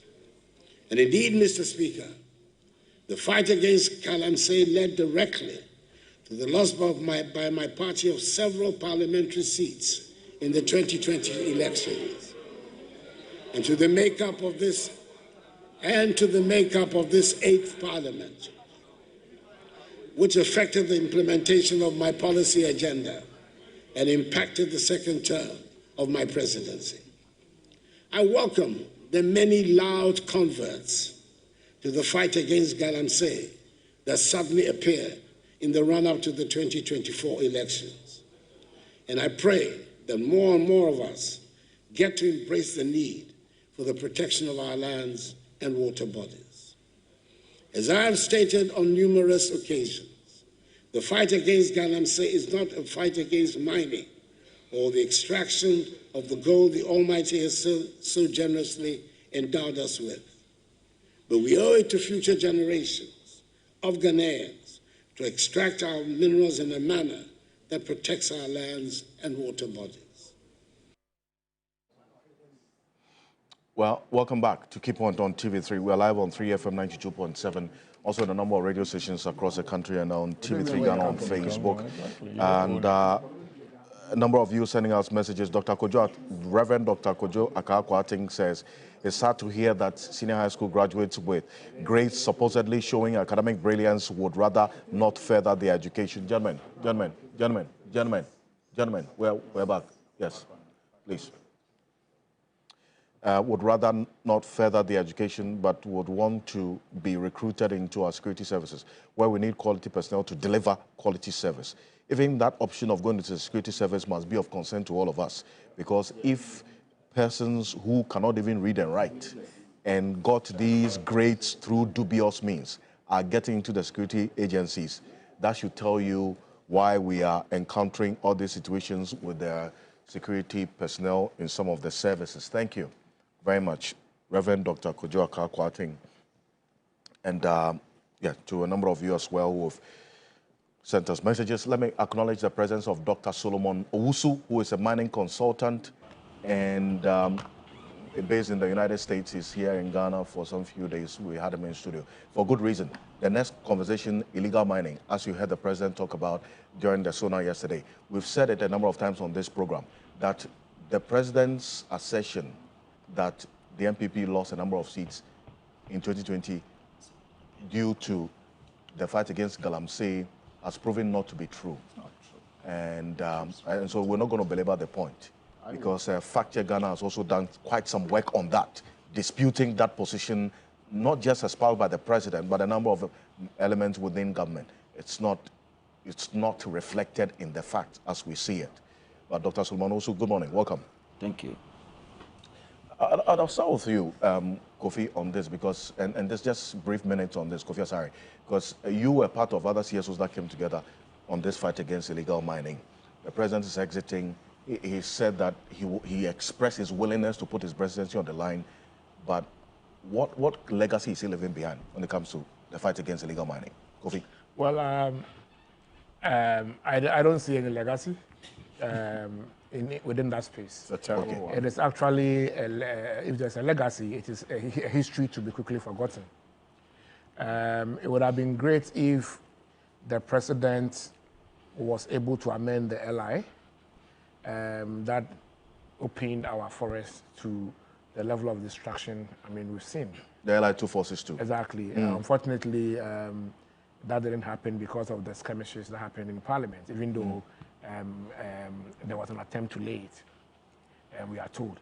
And so, having said that, that was the only significant effort that the president was making on the back of agitations of, organized labor and citizens group. The fact that it took citizens pressure, so much compulsion, the fact that it took so much pressure of citizens for the president to begin to act to protect an environment that naturally he should have been, instinctively inclined to protect, meant that, we lost it at the leadership level. And so I don't see any legacy there. I see lessons. And the lessons I see for the next government is that we must be decisive at the level of leadership when it comes to Galamsey. Yes, I had the president mention alternative livelihood interventions that the government has deployed, World Bank supported programs, etc. Yes, but creating alternative livelihood and expecting Galamseyers to quit Galamsey and then engage in those environmentally friendly alternative livelihoods, is not how to end Galamsey. It is part of, It's part of the measures to end Galamsey, but it only works after you have stopped the Galamsey. If you stop the Galamsey through law, policy, and action, then those who are affected by your stopping Galamsey will now be reintegrated into that new economy. Okay? Right. But not when the Galamsey is going on. And you are not taking any decisive action at law and policy level against Galamsey. Right. And so there's no legacy. There's no legacy. Alhaj Kamaldeen, on this matter, because you say you be fair to the facts and the reality. For the Ghanaian people who are watching us right now, the evidence of what they see, the fight against illegal mining, are the polluted water bodies, and then also the forest cover that has been destroyed, cocoa farms that have been destroyed. But you are part of government. What could have been done to save this? And has the president left any legacy at all? Or if he doesn't see any, but what do you see? Well, thank you very much. You see, Alfred, fighting a canker is not going to be a spontaneous thing. Boom, big bang, you are done. First of all, you trigger it. You bring a discussion to the table. You get the buy-in of every single citizen of this country and explain how bad that canker is to us. Then everybody will come on board. Second, try as much as possible in the course of doing that and get this polarization thing, this politics thing out of it. That is where we can succeed. But you see, where are we today as a country? All of us agree that Galamsey is a menace we must fight. All of us. The president, whoever, anybody in this country thinks that we need clean drinking water. We need our river bodies or water bodies to be safe. Okay? We need all these, responsible mining must be seen. We need that. But the attitude of the Ghanaian, from the president to everyone down there, is that let's go out there and make money, irrespective of what is going to happen or befall us. So I am saying that yes, Nana Akufo-Addo triggered it because it started. Then he also came to say, look, to the extent that this menace is a problem to all of us, I am even ready to put my presidency on the line. He made a profound statement. Whether he succeeded or he didn't succeed in doing so, let's ask ourselves when we go down to look at it. Some will make the argument that, look, he is the commander-in-chief. He has the military. He has the whatever, which is true. But let's ask the question, when the commander-in-chief gave an order that go out there, burn every single excavator you get, then they started burning. What did we also say as citizens of this country? But it's against the law. No, it's against the oh, no, with all respect. Commander-in-chief doesn't when the commander-in-chief said that, no, he wasn't breaking the law. Very good. I'm happy we are talking about law now. Thank you. Excellent. You see, when the commander-in-chief put together a team, let's fight this canker. Whoever is involved, go out there. If there is an aide sitting somewhere doing it, fight the person. What was our response? Politics as usual. Well, yes. And I think that Alfred put together a report, captured the number of persons at the presidency. And yet, what did you do to that? What has happened to that report? We have not. So who is supposed to be answering the point is that that's why I'm making the point. The media instead of we sit here in this country. I am telling you, there are allegations of media men unearthing some of these things, and then having brought out the story, somebody goes behind and get money for him to support, to stop or to kill the story. There are allegations of it, whether it's true or not, but it means that some unscrupulous media people were even involved. Why do you kill such a story? There's a Mante in the yes. Professor Fimpo's report. I'm saying there's a plethora of examples we can give on allegations upon allegation on this matter. But the point we want to make here is that, look, I am for this fight. All right. Let us not kill it. The election has ended. John Dramani Mahama, His Excellency, has been elected. May Allah subhanahu wa ta'ala see to his swearing in. And having been sworn in and he becomes the president and take charge, we, whoever or anybody who is into this fight against Galamsey must not stop. And the media, I will challenge you and put it to you, especially the media general. Let us show the pictures. Let us make it an issue. every single day on our platform to let people understand that, look, Ghana is suffering and not just any individual. Some greedy people are making money at the expense of Mother Ghana. And that is a serious matter. Me, I won't sit here to look, if there's an NPP person who is culpable and it's clear that the person is out there spoiling our environment in the name of making money, let that person face the law. Okay. If the NDC person is out there doing it, let that person face the law. This thing, if we do not come out together and then take the politics out and then look at it as a national issue, we are going to fight. But if we sit down and then skew it, if the president said he was going to do this, he didn't do that one, the next president should come and do the same. So that tomorrow Kamal will not come and say the other president who came, he didn't do this. But we must fight this matter. Stop it now, whatever it is. Thank you. Now, Dr. Solomon also is the man who confronted Yao Safo-Mafo, then the senior minister, when he met some Ghanaians in the United States on this Aisha One matter. This video went viral. We'll show that video if it's ready. But Dr. Usu, in fact, let's see that video now, just so that the viewers can relate to the man talking. I'm here because of Galamsey. We have these Chinese guys degrading our environment and polluting our water bodies left, right, center. I like this written here, Ghana first. I'm a mining engineer, and I know that these Chinese guys have identified opportunities in the country. And then when they work, our laws don't allow foreigners to engage in small-scale mining, only large scale.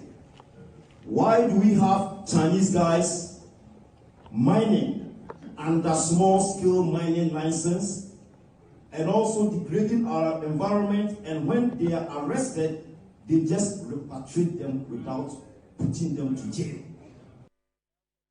That's Dr. Solomon also there.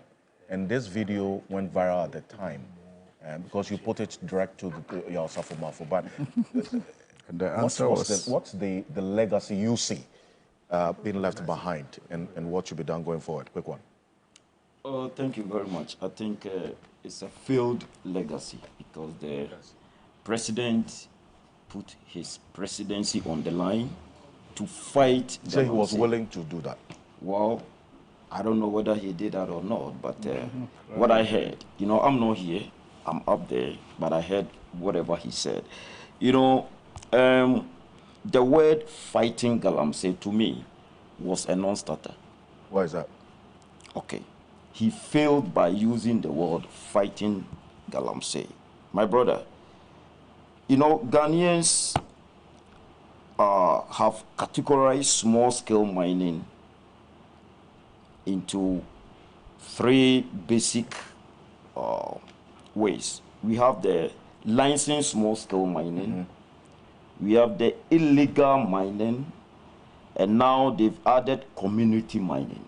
All these three categories, they pollute water bodies, they degrade lands, they don't mine sustainably like the large-scale mining operations like Newmont, Goldfields, and all these kind of, you know, big companies. And because they are using Galamsey for all these three types, people mistakenly say a whole lot of things about Galamsey. But today I'm using small-scale mining because it is in the Constitution. And I'm glad that our senior lawyer is here, lawyer Martin Pebu is here.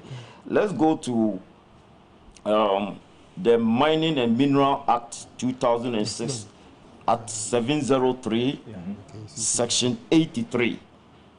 It states, and I quote, that is qualification of applicant for small-scale mining license.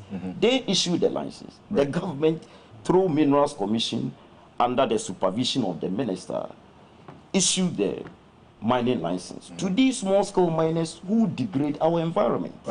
It's here. A license for small-scale mining operation shall not be granted to a person unless that person, A, is a citizen of Ghana, B, has attained the age of 18 years and, you know, registered at the Minerals Commission and all that. Three basic ones. But I'm interested in issuing a license, small-scale mining license? Why do you issue small-scale license to someone that you think he's going to degrade the environment? Now, let's go to, I'm just making reference before I come in. Section 93, operations of small-scale miners. It states, and I quote, a person licensed under Section 82 may win, mine, or produce minerals by an efficient and effective method and shall observe good mining practices, health, and safety rules, and pay due regard to the protection of the environment during mining operations. It's clear here. Yes. So if you talk of environment, it's here. If you talk of environment, it's basically air, water, and land. Okay. So let's find any of the small-scale miners doing it right, and then we can justify that we should continue to give the licenses. If not, what has the government, what standard operating procedures has the government put in place to ensure that these small-scale miners follow to mine in efficient and effective manner as stated in the Constitution? My brother, as of today, upon all the noise that my brother Kamala's president, you know, putting my presidency on the line. Well, anyway, well, well, I'll say our president. Anyway, I know this man very well. He still is. He still is until December. Yeah. He came to United States, and I know what I'm talking about. Anyway, so if you can issue license to some people, and you've not come up with standard operating procedures to ensure the safety of the people, environment protection, then where are we? My brother, do you know that United States, we produce gold more than Ghana? World ranking, United States is number 5th. Ghana is 6th. They can Google right now, ranking of gold producing countries by World Gold Council. United States is number 5, Ghana is number 6. So let's ask ourselves, why do we produce gold in United States more than Ghana? But you don't see any water polluted in United States. My brother, when you came to United States, did you see any water polluted? I'm glad I have you here today. The system is working. So why didn't President Akufo-Addo make sure the system works to ensure that we protect our environment? That's why I'm here today. So now, let me come up with one more thing. Yes. Why do we have Chinese guys? Do you know that this water polluted that we are seeing right now, most of these guys are the Chinese people. China is #1 gold producing country in the world. China. Have you seen any water polluted in China? No. The system is working there. Why do we allow Chinese guys to come and pollute our water bodies? That's where I have constraints, and that's where sometimes I feel frustrated and challenge yourself, challenge president and all that. My brother, if we can mine sustainably, one, and this goes to the incoming president. Right. You should find people with the requisite knowledge and experience who understand the small-scale miners, who have been with them, who can come up with something better for the nation. Right. Not any lawyer. You put any lawyer there who come and mess the whole thing up. Okay. That's number one. Number two, the government should come up with standard operating procedures. Example, the one we use in the United States, that they follow without polluting any water body. The one they use in Australia, Canada, that they follow without polluting any water body. That is what we need in this country to protect them. Because small-scale mining is in the Constitution. You can't fight it. Right? You can't fight, but we have illegal miners. The difference between the licensed small-scale miners and the illegal miners, one has a license, one doesn't have a license. But the mode of operation is the same. So the president, the incoming president, after coming up with standard operating procedures, after making sure the right people are in place, the next one that we need to observe is the enforcement of the law. Right. For example, these Chinese guys, they are not supposed to be mining under small-scale mining license, but we see them all over the place. Okay. I think it's a very good point you make there. And I'll give the last word to Alhaji Suhuyini, because you are the ranking on this Forestry and Mines Committee of Parliament. Yeah. 1 minute too. Yes, petition before the it's important. The Akunta mining case. Yes. Yeah. What's the status of that? Maybe 1 minute before we go. Faustina and Dokufi, they've been dodging us. We talk about it, they're dodging. That's why I say no. Then the way IG and Dokufi, they are not responsive. They don't want to fight Galamsey. It's enough grounds for JM to remove them. Because how? We've been talking about this thing now 2 years. 2 years. This is a case that even Abu Jinapo, as minister, says that Akunta Mining had no license to go into the Tano Nimri forest. Absolutely. Martin Eisi, CEO of the Minerals Commission, says same. The Forestry Commission says same. We've brought you pictorial evidence. Except the president. And the president went to Koforidua and said Akunta Mining was not mining. As for Kufuado, clearing agent, matter serpent of corruption. He would, exonerate every appointee. So please. All right, thank you. Now, it is a reality. Yeah,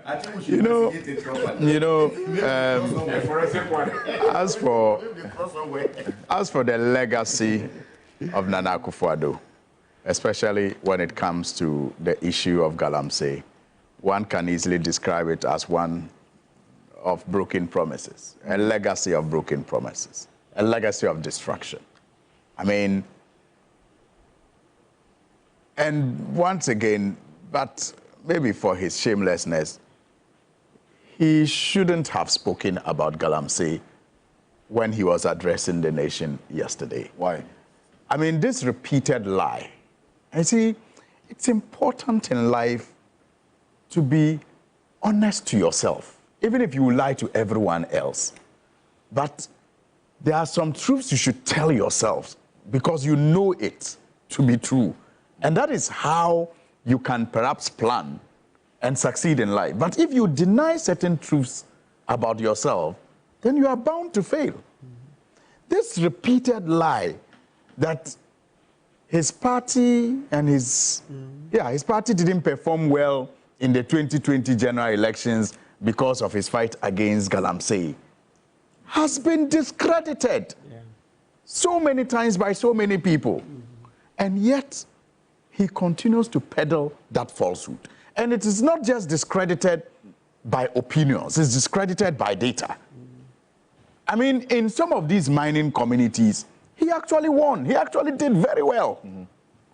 Even in some cases where he lost MPs, he won. He as a person, he as a president, appreciated in votes. The skirt and blouse situation, yes. That's a good so why does he keep deceiving himself?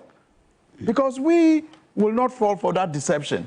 That his fight was the reason why he lost many MPs in the 8th Parliament. Okay. Now, he stopped the fight. We all know he stopped the fight. That's why he went around clearing Akunta Mining and others. And what happened? He stopped the fight. And what happened? Now, the NDC, like President Mahama says, has an overwhelming number of seats. So what happened? So he should just admit that his government will go down in history as one that should never have happened, and it will guide future governments as to how never to govern this country again.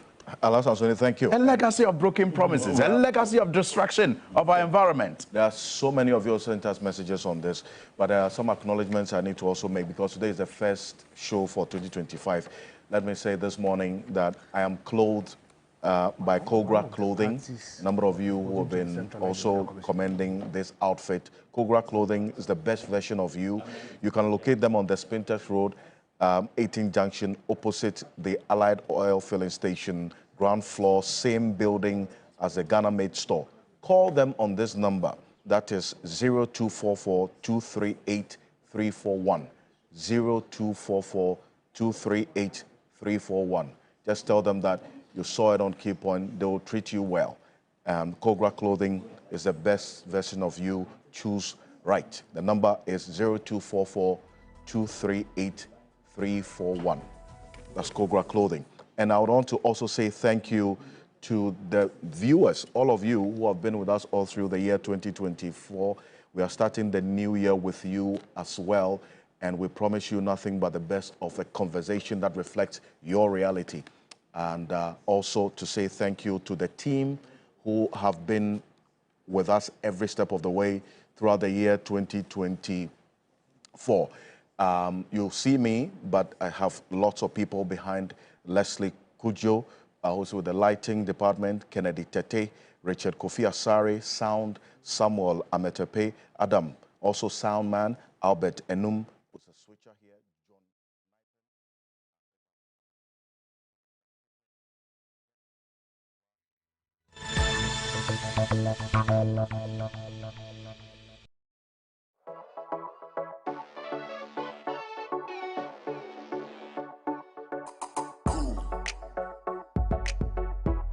Hello, Ghanaian.